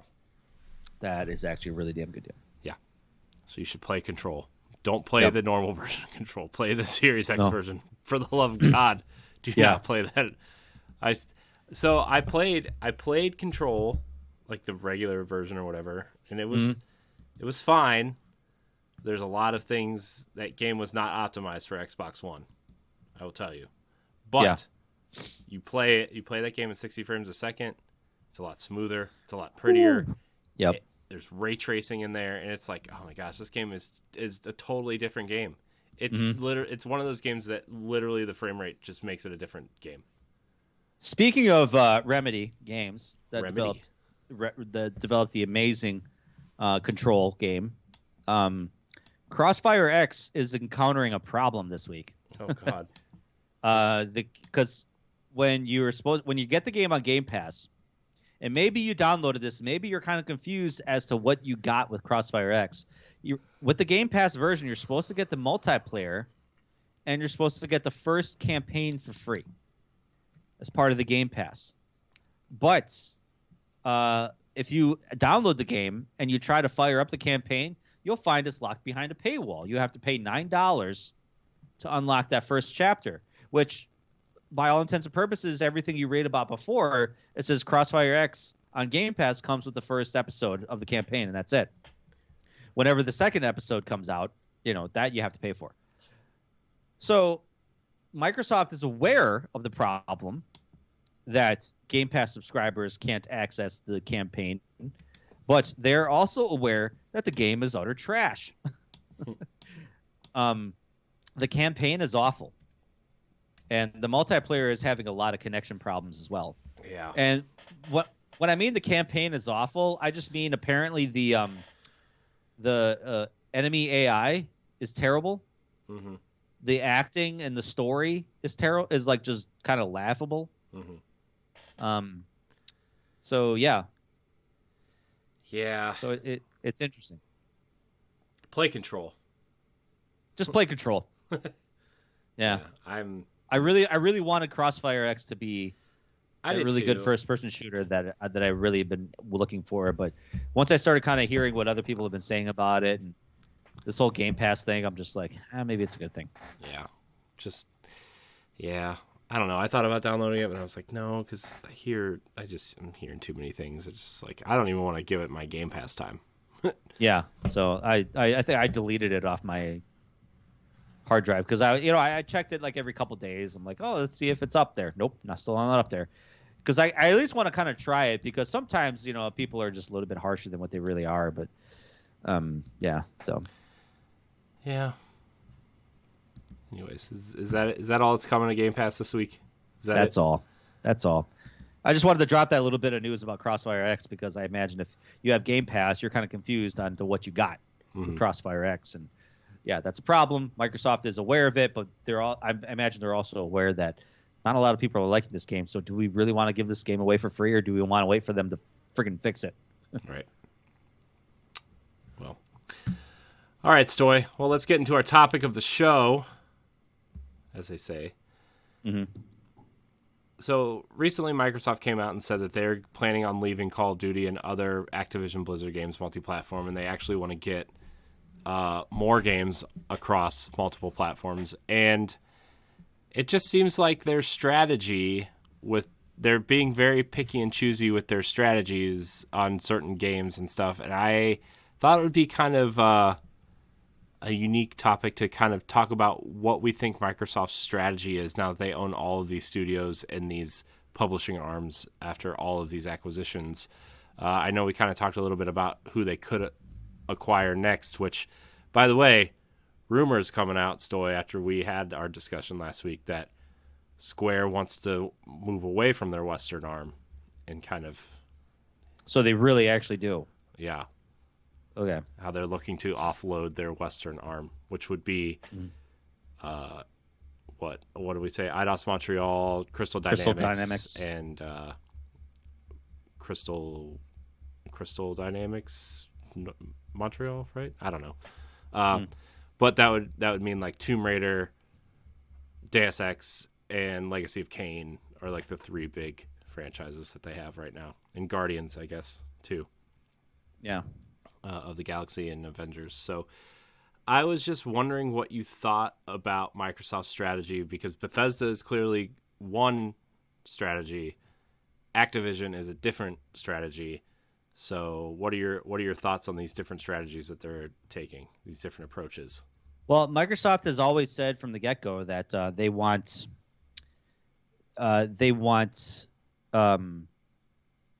Xbox on as many platforms as possible. Yes. So they want to have a foothold in as many platforms as possible. So obviously, you're not going to sell Halo on PlayStation or Nintendo systems. They tried, because that's a firmly rooted Xbox system mainstay. So the Activision acquisition is probably the best thing that they could do, the next best thing they could do, in terms of if they release a Call of Duty multiplayer game that people will buy on a PlayStation system.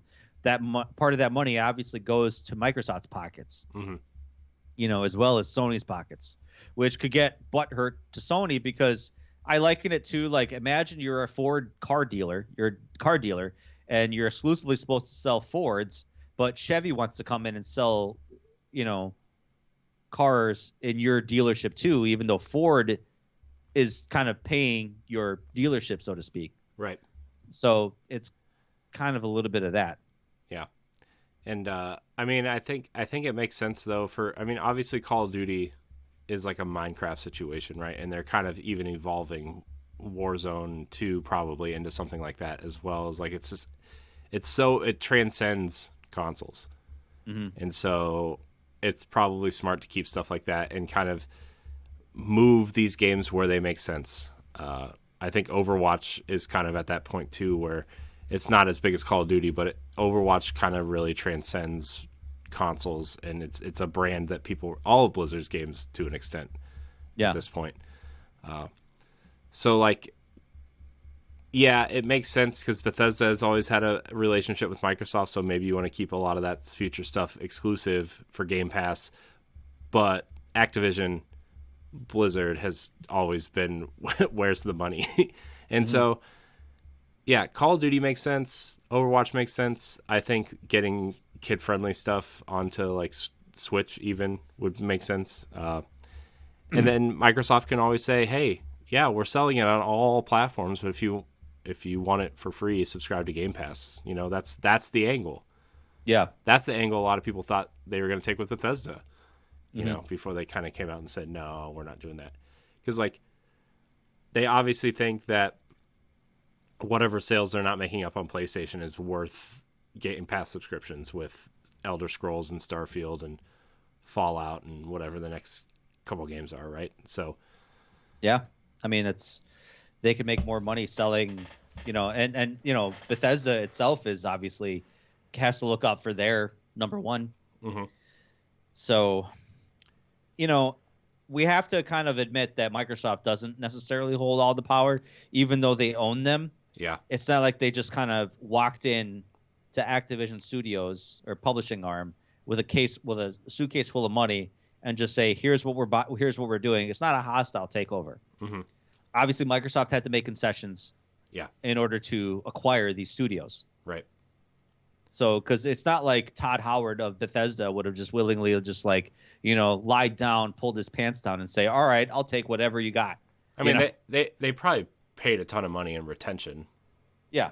I mean, somewhere down the line, I could see, not that he will at this point in his career, but I could see Todd Howard, like, after 5 years being like, you know what? I'm packing my bags. I'm done.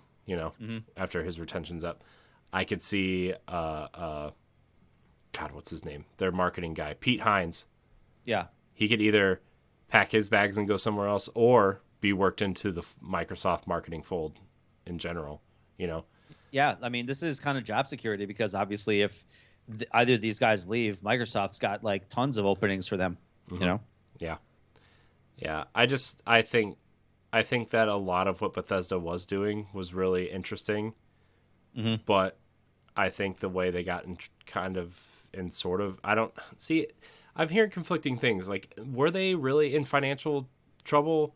Because I highly doubt it. Because like, I think they were banking on Fallout 76 to be a big thing. Yeah. I think they had a lot of faith in that, and then obviously when it kind of fell like a dud, Yeah. I think they had to kind of like backpedal into what their projections were. Yeah.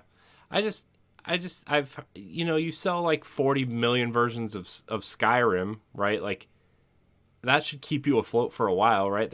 It's not like Bethesda's like a gigantic company or anything. I mean, they're big, but they're not like they're not Ubisoft, EA, Activision big, they're quite small. And like, yeah, okay, maybe Doom or Wolfenstein didn't sell as well as you wanted them to. Like, I don't feel like Wolfenstein sold enough at all for them.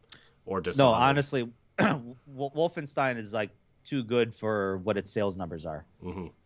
Yeah, especially that second one.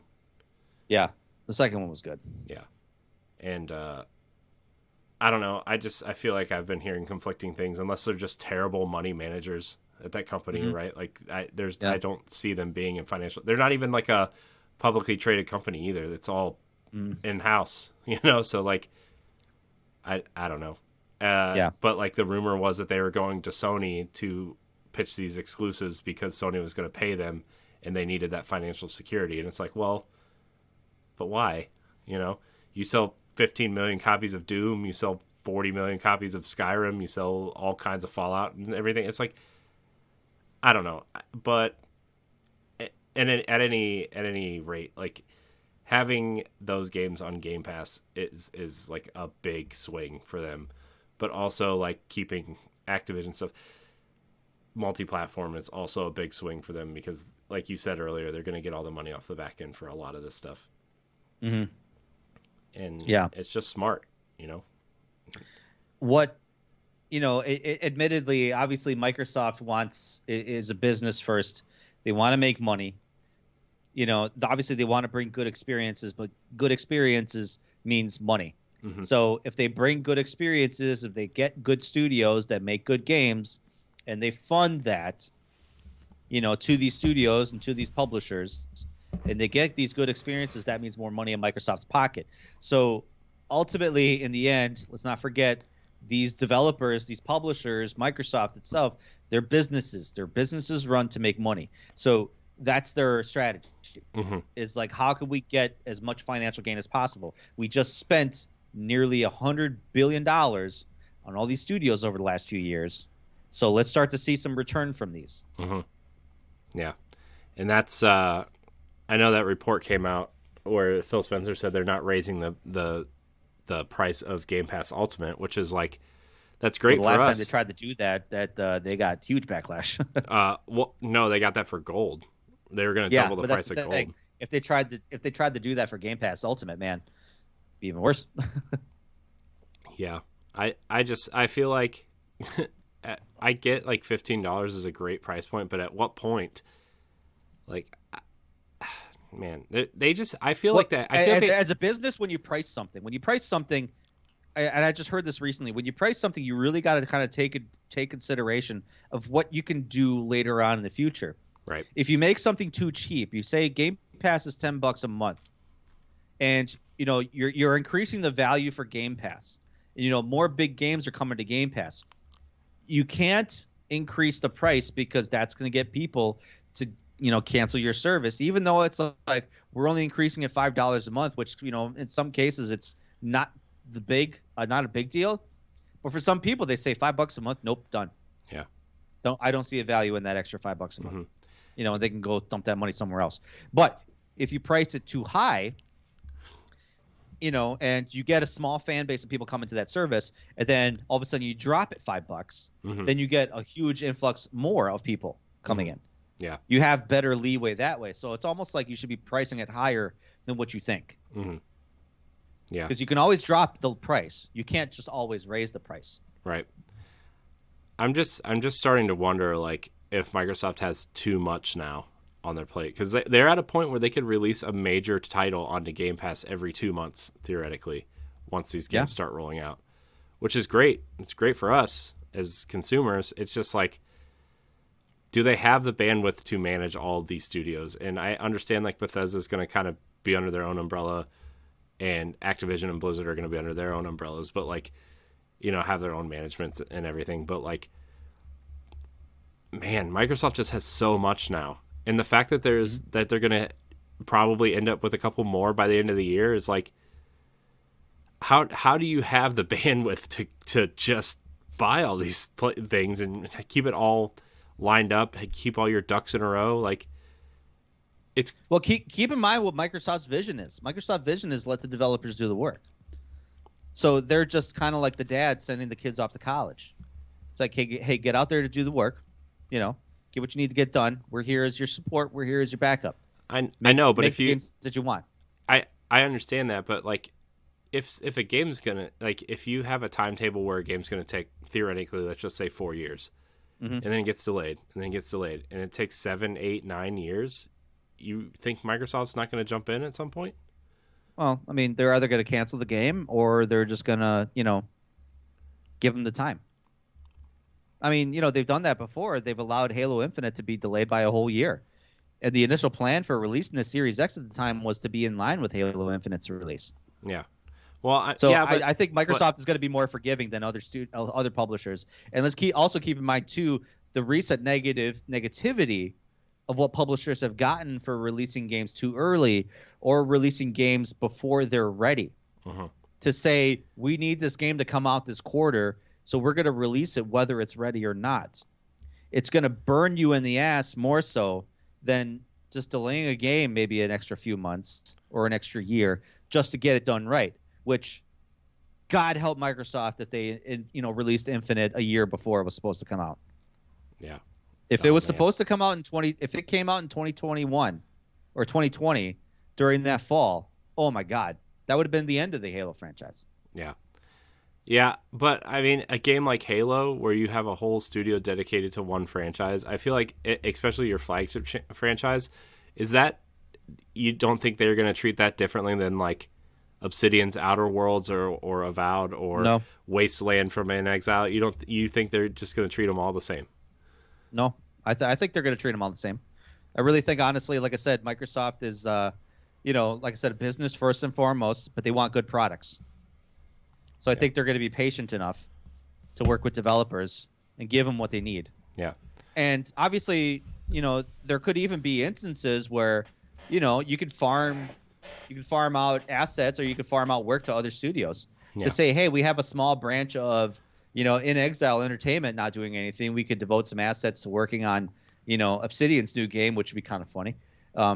Or like, we got a team working at 343 Studios that can help with something that, Bethesda needs help on. So, I mean, I'm not saying that's a possibility, but I'm saying that could be a possibility. I mean, they did have the Coalition and Playground working on Halo also before it came out. Yeah. To be fair, I'm just playing devil's advocate here of like, I'm trying to play the other side here of like other studios other publishers treat their studios differently. Obviously, Microsoft has, and Phil Spencer's team specifically is like really seems like they are developer first, consumer first style.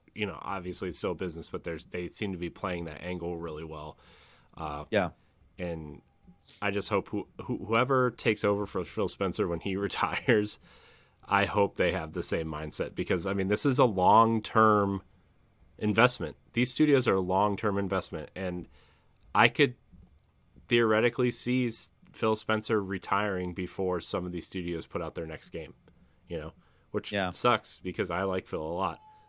I mean, well, honestly, he just got that CEO position. So, I mean, he's still relatively young. I could see him sticking around for another 5 to 7 years at least. Yeah. Hey, hold on. My daughter's crying. Pause. Yeah, sure. No problem. Yeah. Keep these streamers entertained. Oh, yeah, sure. No problem. I could, I could read stuff. What can I read to everybody?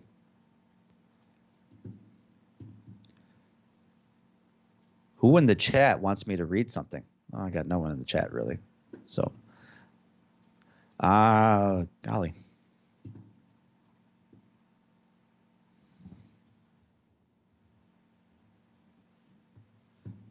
I know there was a rumor going around that Goldeneye 007 is supposed to come out.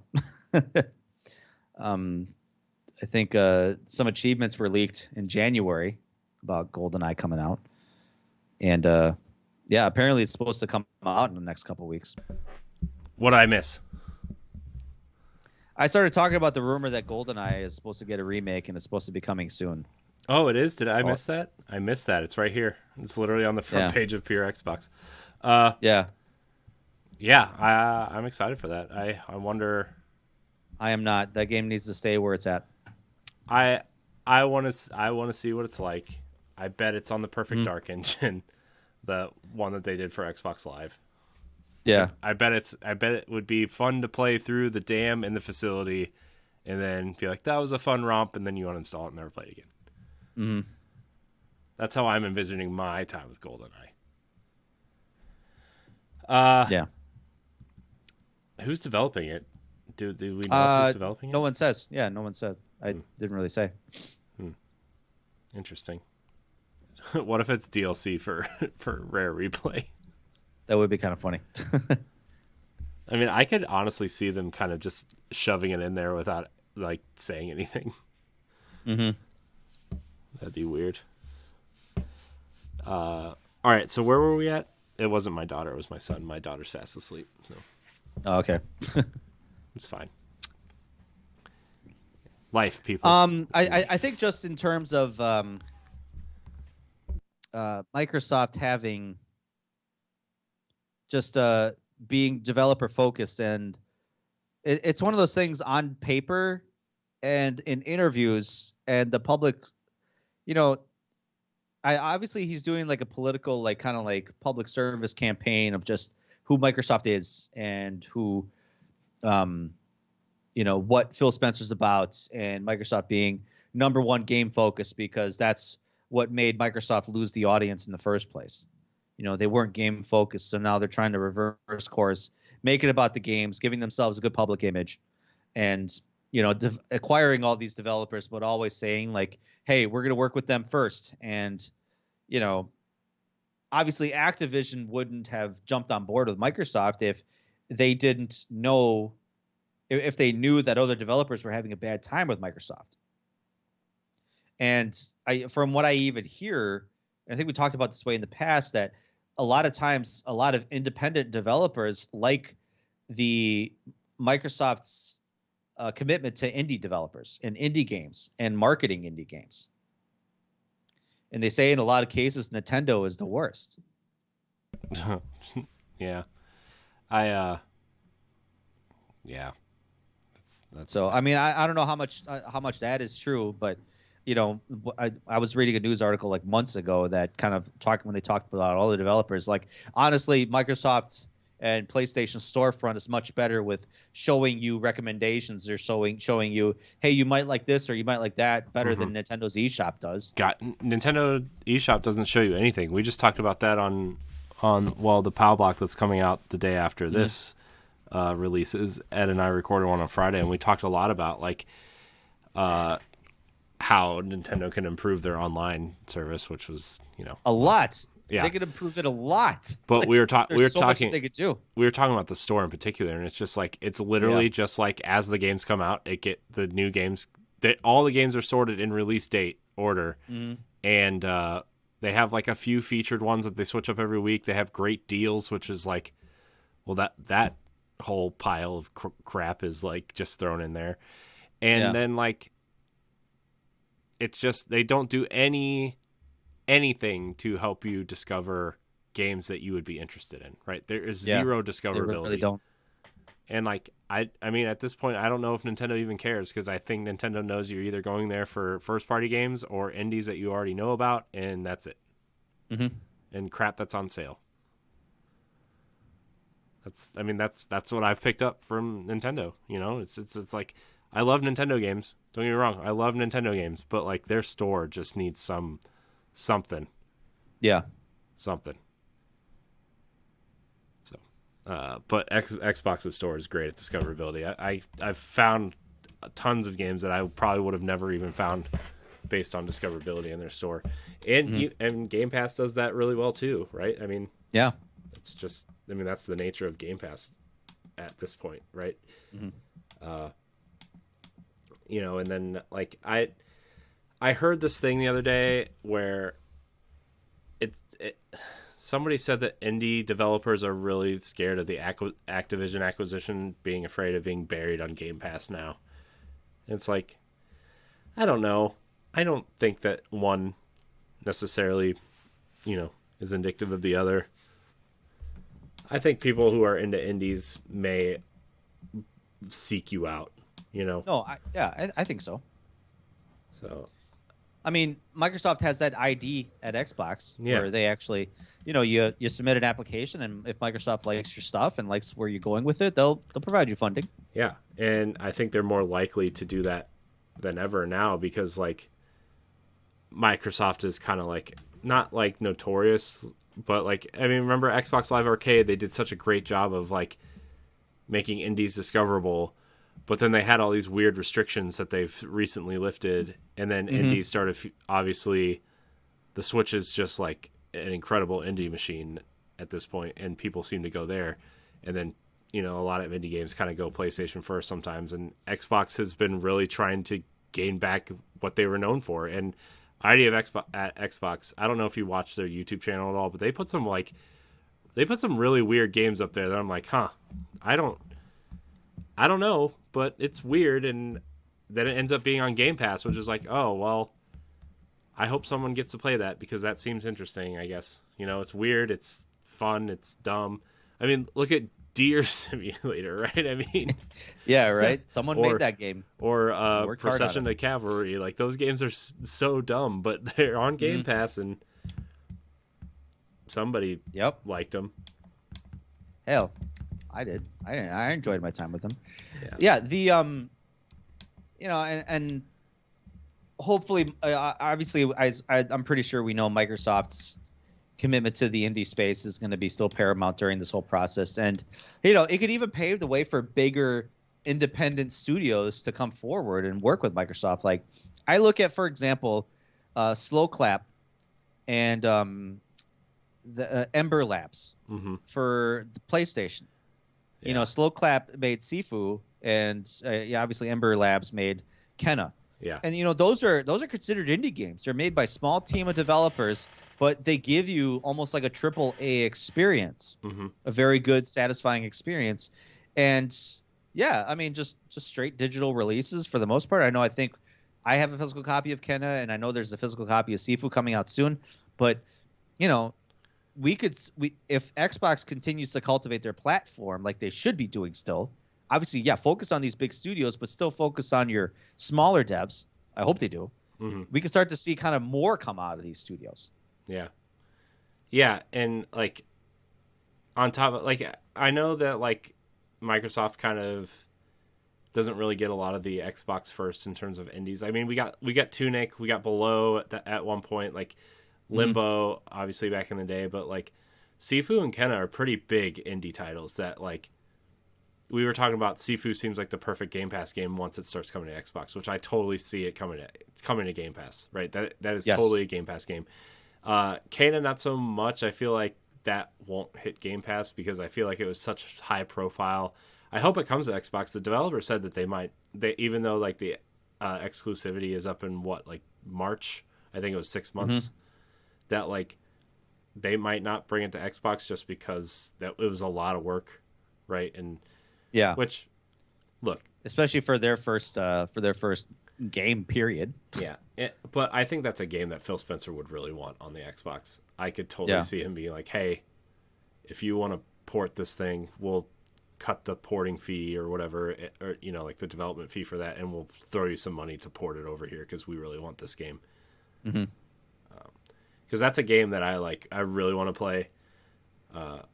I've been debating whether or not if I'm even going to get a PlayStation this generation, just because I don't know if it's worth getting a box for like 3 or 4 games. Which I say that, but also I will probably get one. You got Horizon coming out literally this week. I know. So, That's one. yeah. It's like the 5 games I want are Horizon, God of War, Uncharted, Final Fantasy 16, and there was another one I forget. Well, what it is all at of this those point, are coming out on the PlayStation 4. I know. So I know. we know Sony's still committed to the previous generation, at least for the time being. Yeah, they believe in whereas generations. Yeah. They believe in generations. My thing is like I'm waiting till the PlayStation 5 gets smaller, I think, at this point. And readily available. Yeah. That thing is massive, dude. Like really is. I saw one for the first time the other day in person. I was like, "Oh my gosh." I knew that thing was big, but that thing is a monster. Yes. Yes, it is. Like, who thought it was a good idea to make it that big?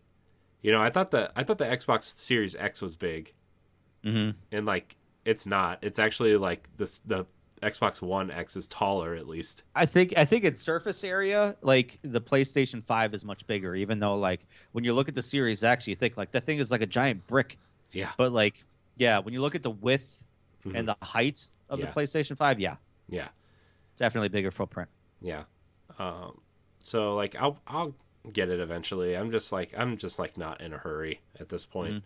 Although Horizon, man, that's like the one game. That's like Horizon is my favorite PlayStation IP. I loved Horizon.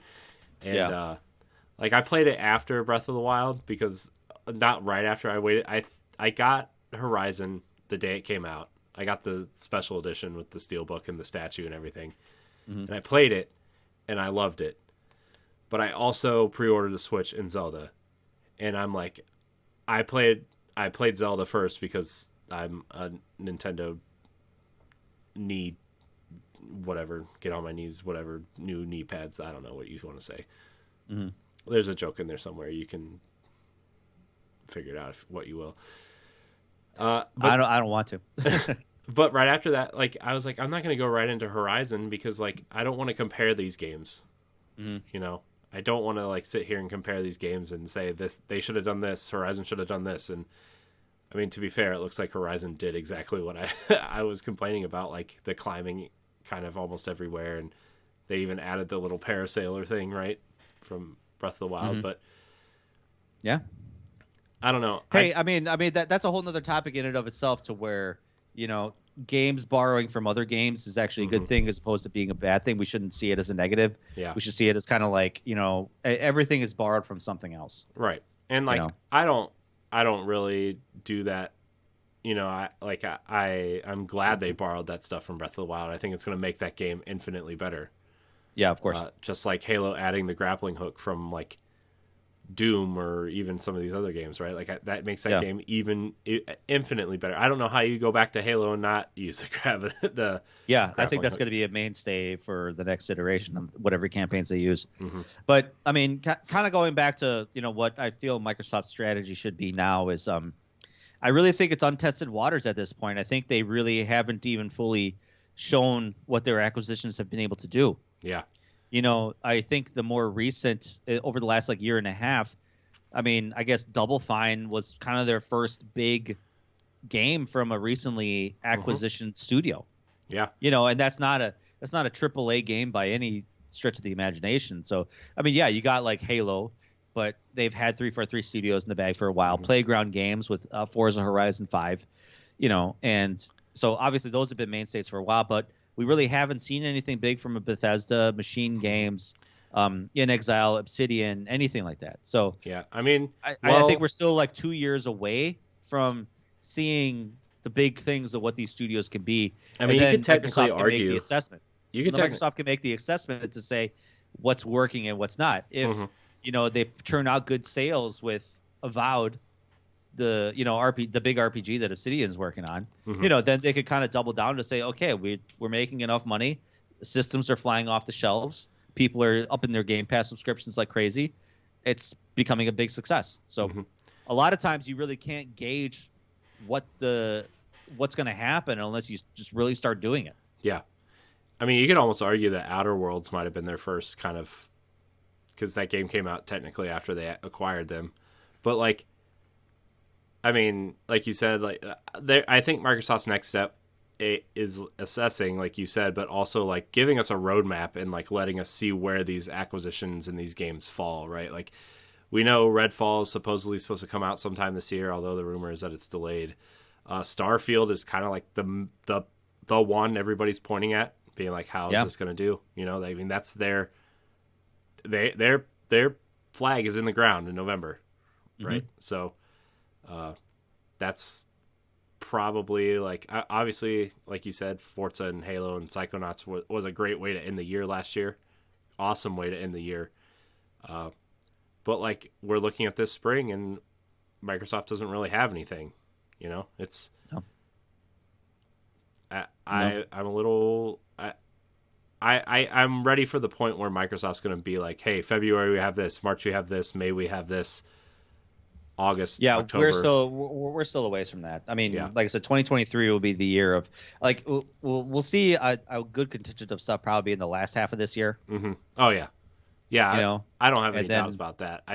I want to see a roadmap now, right? Like we talked about the Nintendo Direct a little bit at the beginning of the show, and they have like this infographic Nintendo released of everything that's coming through September is like.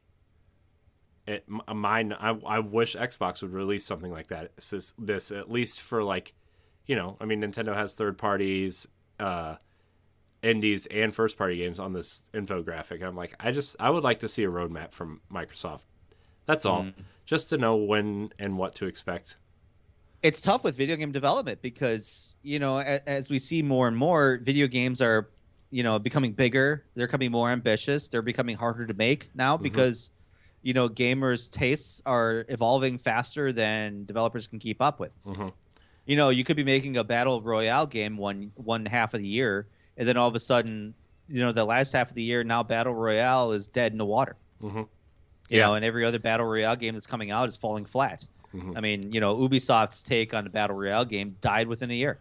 Which one? It was Hyperscape, but they also. Yeah. They also killed that Division free-to-play one and the Ghost Recon They're going one. back and changing the Ghost Recon one because, the fans are kind of done with the whole Battle Royale thing. You could put it in as a game mechanic, but you better offer something else. Yeah, I mean, like we talked about Halo, right, probably adding a Battle Royale, but they're adding that to the suite of already existing multiplayer, which is probably the smart way to go at this point. Yeah, it's the smart way to go. Don't revolve a game around one mechanic. Yeah. You know, don't make a one-trick pony. Yeah. Unless you're Fortnite, apparently. Yeah.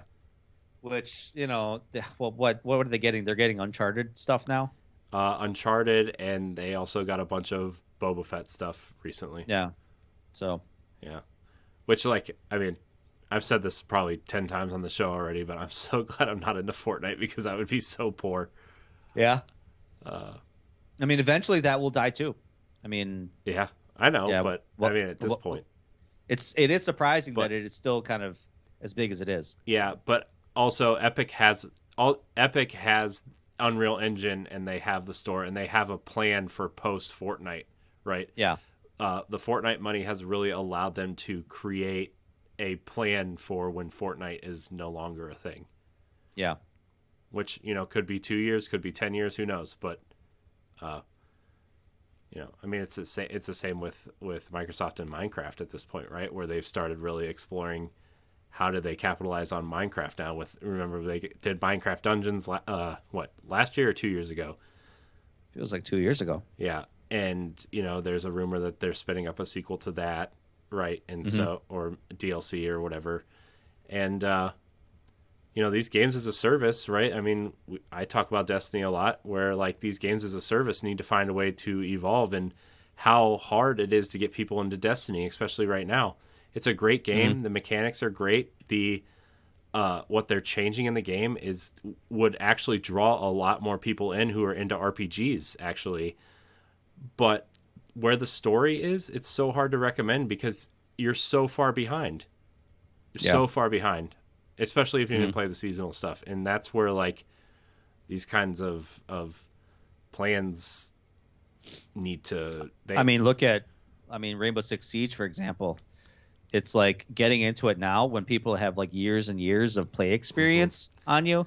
Yeah. Any game. Apex Legends, Fortnite. Yeah. You're jumping in to say, hey, let me give this game a shot. but then like finding out that you're going against guys and girls that have been playing for years and years that are much better than you. It becomes hard to a point to where that game will die at some point. Yeah, they don't have long lifespans. Yeah. So I mean, not only does Microsoft need like a just some sort of like plan for these studios after they see what's going on, but like they almost need to guess like what the next big thing is going to be, where I still am. It shocks me when somebody's like, we're going to make a battle royale in 2022. And it's like, really? Like that fad's already passed. Like the people who are into those games are either playing Fortnite or Apex or PUBG on their phones.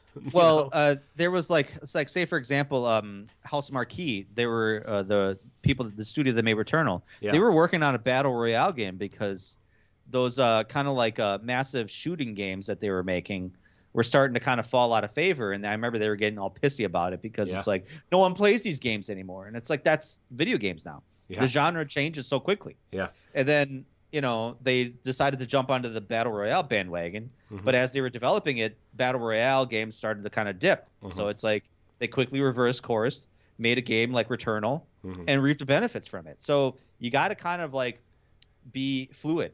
Yeah.